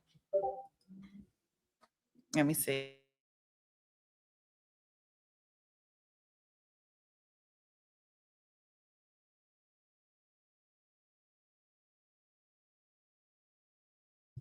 Really? Wow. You say no more tests. I'm sorry to hear that. I'm glad that I hope you and all your kids and everybody is okay. Like, oh no. What area are you in? What part of the world are you in? I think I get people from everywhere. Yeah, I don't know if I don't know. I'm trying to see. I'm checking to see if they're gonna stay late. I haven't seen anything just yet saying either way. And I guess it also depends on the judge and the court because sometimes they gotta close them down by a certain time. Okay, let me see. I'm gonna Google it now.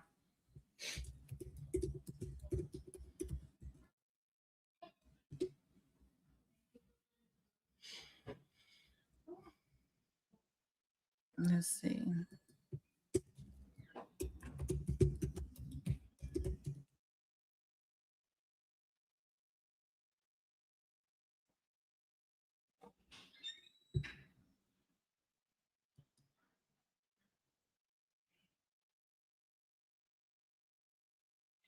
Oh, here. Okay, this is, I'm gonna show you. I pulled it up. I got a Facebook post on it. Yeah, I see it.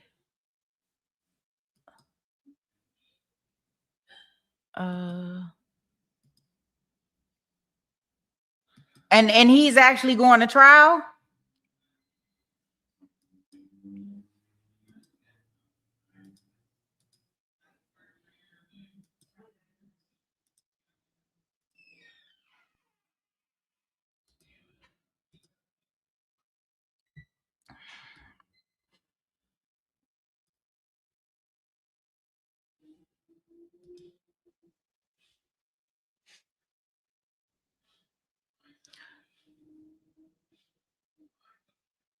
He is really.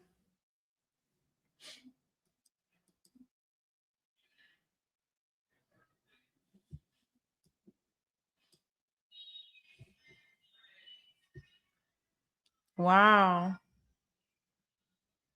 When he's supposed to go to, when he's supposed to start his trial? I know you said you're going in court hearings right now. It's also everything he did after that too. He fled the state. They got him a mile from my house. It took marshals and FBI to take him down on my birthday. Oh, you say on your birthday? Oh, wow. Yes, he hasn't complied with any of his bonds and tests, so they declared him competent. Oh, wow.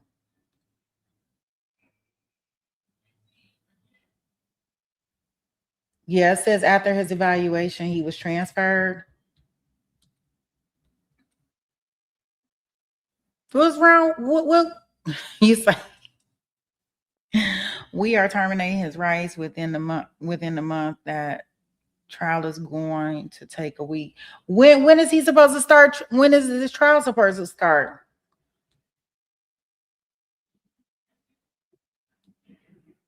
God, you really don't hear about much stuff going on in Maine.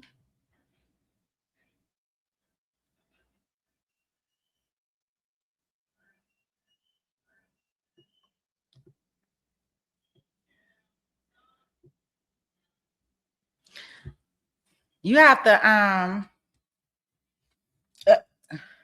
criminal trial is probably in, oh, really? Okay. In August. That's fairly quick.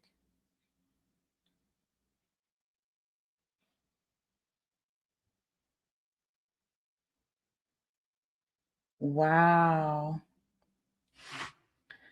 Wow. That is interesting. Are you on Discord?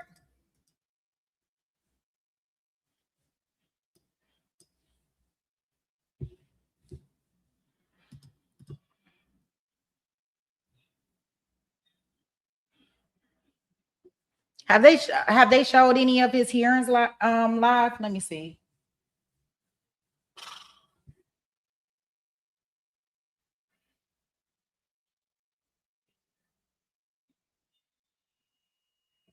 Here, I'm gonna drop our Discord link in there. You should hit me up on Discord. Maybe if you want to come on a panel or anything and share your experience with this it sounds like you're a douchebag in my mind when people are doing stuff like this. Douchebag. I don't know if it's on YouTube, Marilda, but I do see it on Facebook, and it is a let me see if we can see any news articles on it. So that's the Discord link, or you can email me either way, and maybe we can set up something if you want to. I mean, on camera or off camera, however you want to do it. It's fine with me.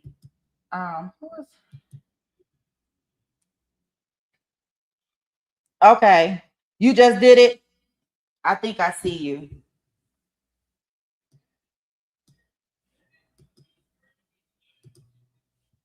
Okay. Yeah, I'll send you a private message then. Maybe we can link up. I'm about to see if I can find anything else. It's been complex. To his last bail hearing was a circus. Really?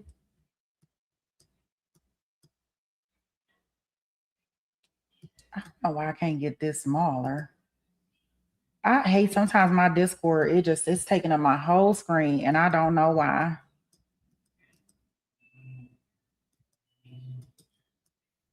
That has to be very traumatizing for something like that to be going on.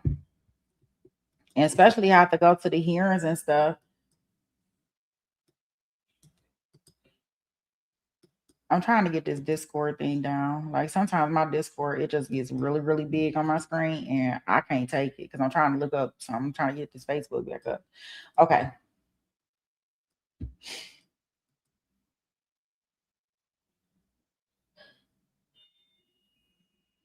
I know. Because, as a victim, a victim and being part of that, your presence in the courtroom to stand against whatever he has done is going to be very, very important.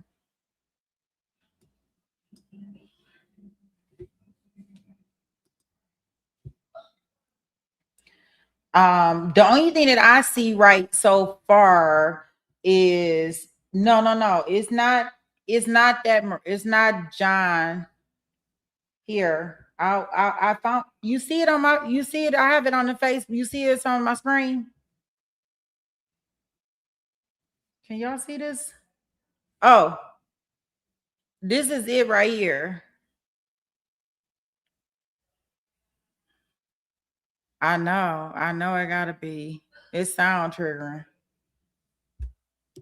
More power to you, I tell you.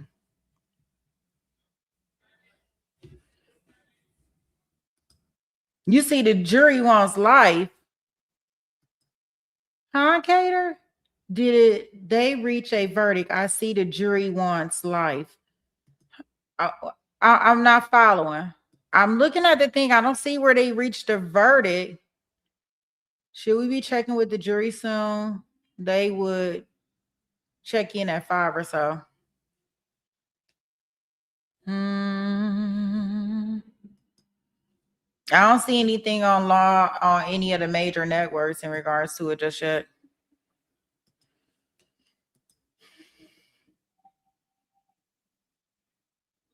Oh, you found something?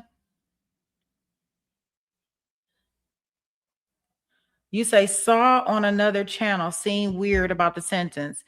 Are you talking about what case are you talking about, Cater? I think I might be missing where we at. Here, I'm about to click on that link. Film. Thank you. YouTube.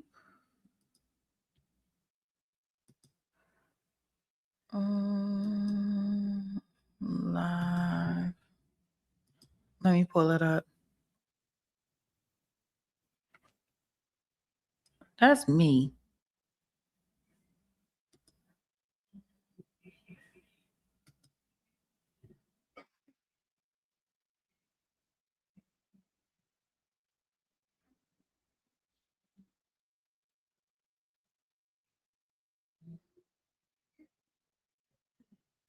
Okay, wait a minute.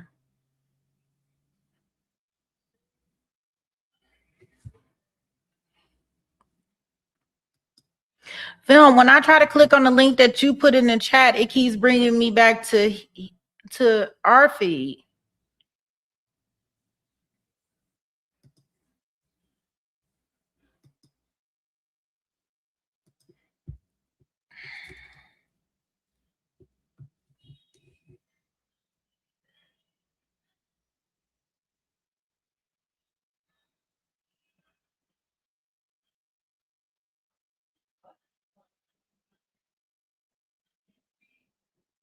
Yeah, because this thing that they have on actual Facebook, I mean, it's really, really like short. It's not anything.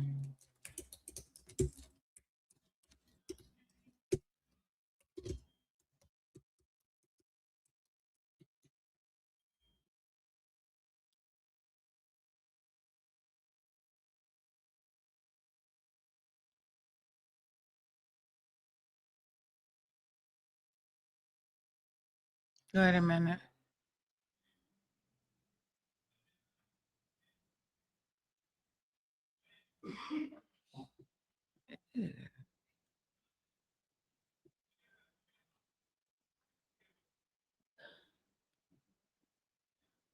I'm looking on here to see if I see anything. Let me see if you put something else in here. Okay, okay, here I come. Try this one.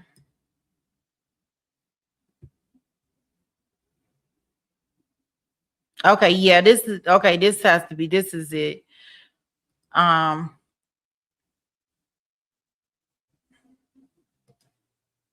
Yeah, it kind of says with the Facebook,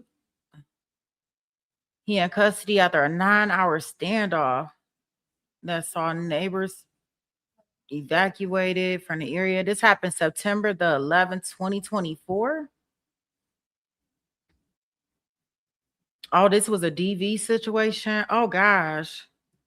Oh, I'm so sorry to hear that. Oh wow. Oh wow. I don't want to spoil anything. Okay. So just give me just a little bit. So did he have you in the house hostage?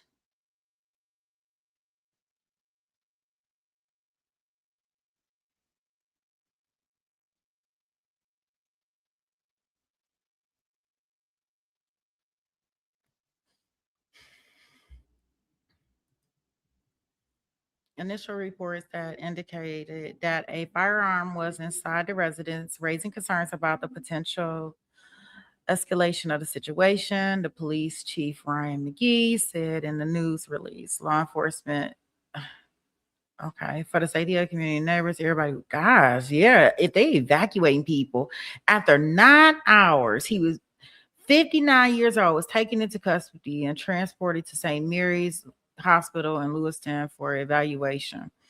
Bain was expected to be transferred to Maine. Bain is being charged with assault, terrorizing, and creating a police standoff, according to McGee. We went to our center serious and said, thank. Wow. Take it to trial.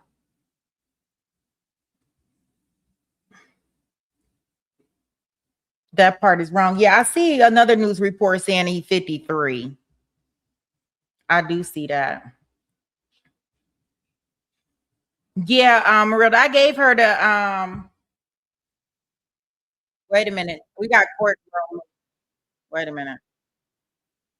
Oh no. Oh no, that's Shonda. Oh gosh. Sorry, y'all. I thought that was the court rule that we was in. I'm like, oh, we got action. Wait a minute.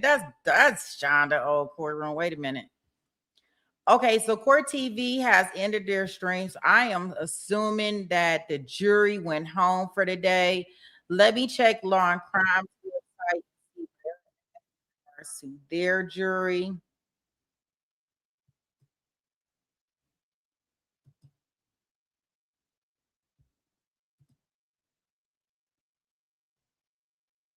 Yeah, the Law and Crime has ended their stream 53 seconds to go, and Court TV has ended their stream. So I'm assuming that the jury went home. Yeah, they have so the jury went home in our case. You can just check it out. I'll get with you on Discord, but it's a rabbit hole. We we gonna go down this rabbit hole. You gonna guide me down this rabbit hole? I want you to guide me down this rabbit hole. Yeah, let's do that. Let's link up on Discord in regards to that, and we'll set something up where either you can come on camera and share your information with us and drag us down this rabbit hole, or off camera. Either way, it don't matter. Okay, I'm gonna I seen your thing on there, and I'll send you a private message on Discord, and then we can kind of like link up for it, because I'm pretty sure I don't want to do that rabbit hole on this case right on this stream. With putting both of them together. That's awesome. I'm glad that we were able to find some information on it, and I'm glad you brought it to our attention. Glad that you safe. Like, that seemed like that's scary as hell. That's what I can definitely tell you. I couldn't even imagine being in somebody's presence for 9 hours and they keeping me hostage or whatever in the hell he was calling himself doing. Yeah, you gotta tell. Yeah, I want. Yeah. Oh yeah. I'm not that. I just. I don't know. I don't know how people like. I don't know if I would even be able to go to court. Like I'd probably be so doggone terrified. So shout out to you. You gotta have some strength to be facing these people and accusers. And even though it may be easier said than done, I just wow. But guys, as you know, our jury went home for today. We will be back in here tomorrow with our court case that we are going to be covering with the officer versus the officer. Tomorrow we'll be on verdict watch for this trial tomorrow. I don't know about Hawaii yet.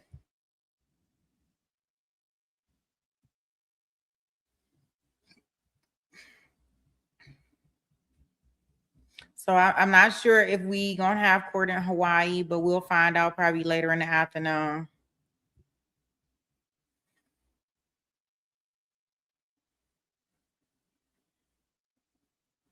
You say, did you eat at all today? Yeah, Claire, I'll be turning off the camera and I'll be back here snacking. I got these little snacks that I make, these cucumbers. They're like cucumbers, and I put them in like sometimes I put in Italian dressing, and I kind of like snack on those until it's time for, us to eat. Y'all know we got to be here early in the morning. For my West Coast, the best folks, y'all know, 6 o'clock. So you just finished making dinner. Yeah, it's like 7 where you at, right? You on East Coast time, right, Doom? Yeah, that's it's like 7 there. But y'all know that court started early in the morning, so we'll be there early. I know. I don't even know what I'm eating for dinner. That's the interesting thought. I have no clue. I'll figure it out in a second. Sooner rather than later. That's what I can tell you. Okay, so this is what we are going to do. I am going to send out the notification very shortly for our trial for tomorrow morning with our officer versus officer. As far as I'm concerned, that's what I think of it is officer versus officer, because it's word versus word. And I don't know who the judge is going to believe. For that trial, we'll be in verdict watch for this one. We are starting, guys, at I think it's 6 in the morning. Let me see. I'll tell y'all what time we starting, because I'll see what time they gonna have the live feed up.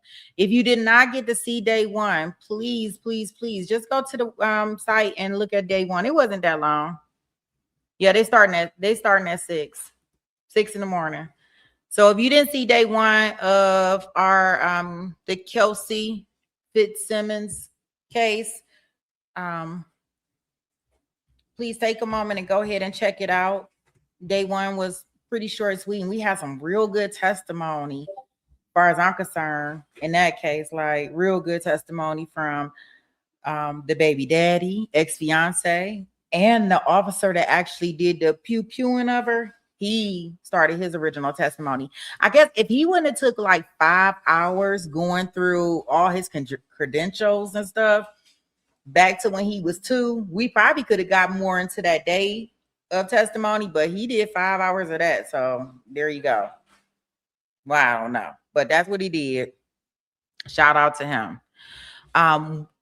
We will I will get that out. So make sure if you don't have make sure you put your notification bell on and click on it so you can be notified when it's time. All right, guys. Well, I am going to put on our outro song and we are going to see each other tomorrow in the morning. I don't know why it seemed like I want to go, but I don't want to go. This is so sad. You know, sometimes we be out here all day like, I want to go. That's why I keep making up stuff and filler words, because I want to go. We need to go because we got to go because we got to get up in the morning, but I don't want to go. So I'm like trying to figure out more stuff to say, but y'all know where the after party is at. So I guess I just attend the after party on Discord because that's definitely what's popping off.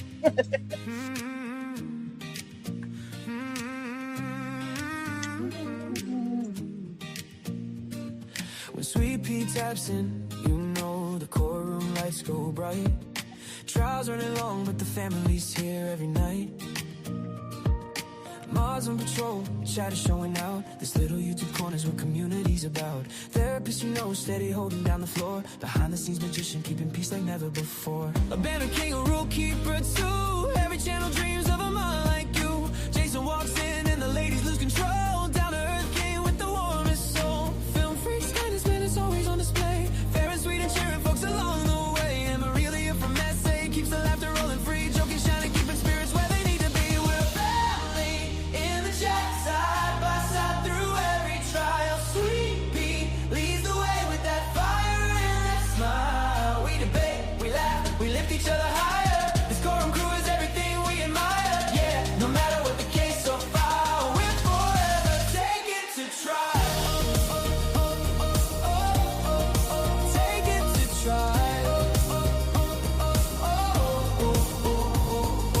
Pretty brown girl, she'll tell you what's true. Sharp as a gavel, funniest in the room. Dr. Rachel pops in while she's busy running lines. Speaks her mind every time, cuts through like a knife. And Fowler brings the energy, jokes flying fast. Helping Sweet Pea backstage, making every stream last. And Zach's trolling, causing chaos just for fun. The resident cheater, but we love him, everyone. Here comes Maddie, handsome, quick with the line. A comedy sniper with the perfect timing. And Lynn with the updates, always loyal, always tuned. If true crime news drops, he brings it to the room. We're a family in the chat, side by side through every trial. Sweet Pea leads the way with that fire and that smile. We debate, we lift each other higher. This courtroom crew is everything we admire. Yeah, no matter what the case or file, we're forever taking to trial. Take it to trial.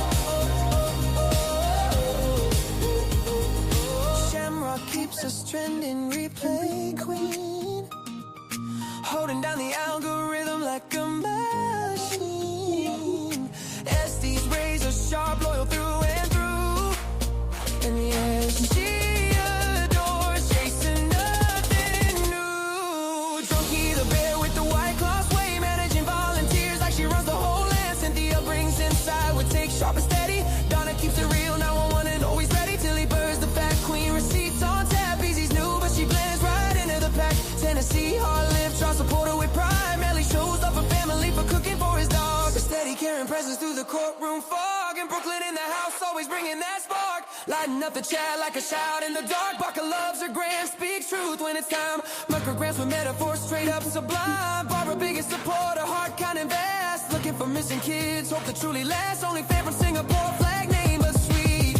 Still shows up with love every time he takes a seat. And even the part-timers keep this place alive.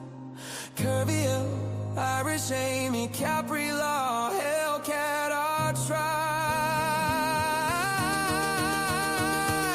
Hearts wide open, stories shared, holding space because we care. From every corner of the world we climb to spend these nights together, one trial at a time.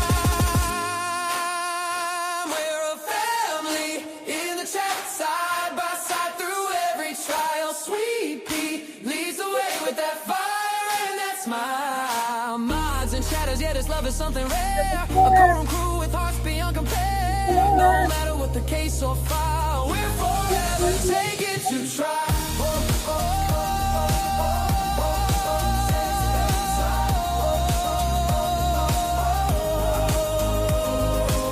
Just Sweet Pea in the mouth and the chat we adore.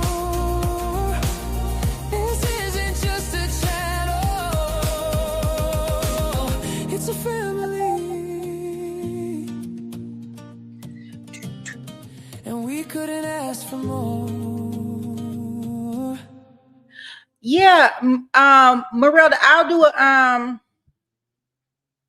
I'll send her a message. She probably working. I'm almost sure she probably even listening in. She probably just didn't have a chance. She probably didn't chat. Maybe. I don't know. I'll send her a message. All right, guys. Thank you. Yeah, that is our chat song. We actually gotta make another one. Our song gonna be about 30 minutes long. I shit you not trying to get everybody in the song. It's gonna be like 30 minutes long once we get done with it. But that's okay. It'll be well worth it. I'll just let it play and see y'all on the new stream. It'll play all night and it'll get everybody's names in. We'll start the new stream in the morning. Oh wow. All right, guys. Have a great evening. I will see you in the morning. Yeah, I think it's like evening time or maybe morning time. Morel, this morning time, early morning for you. And and I will see you guys early in the AM. All right. Peace.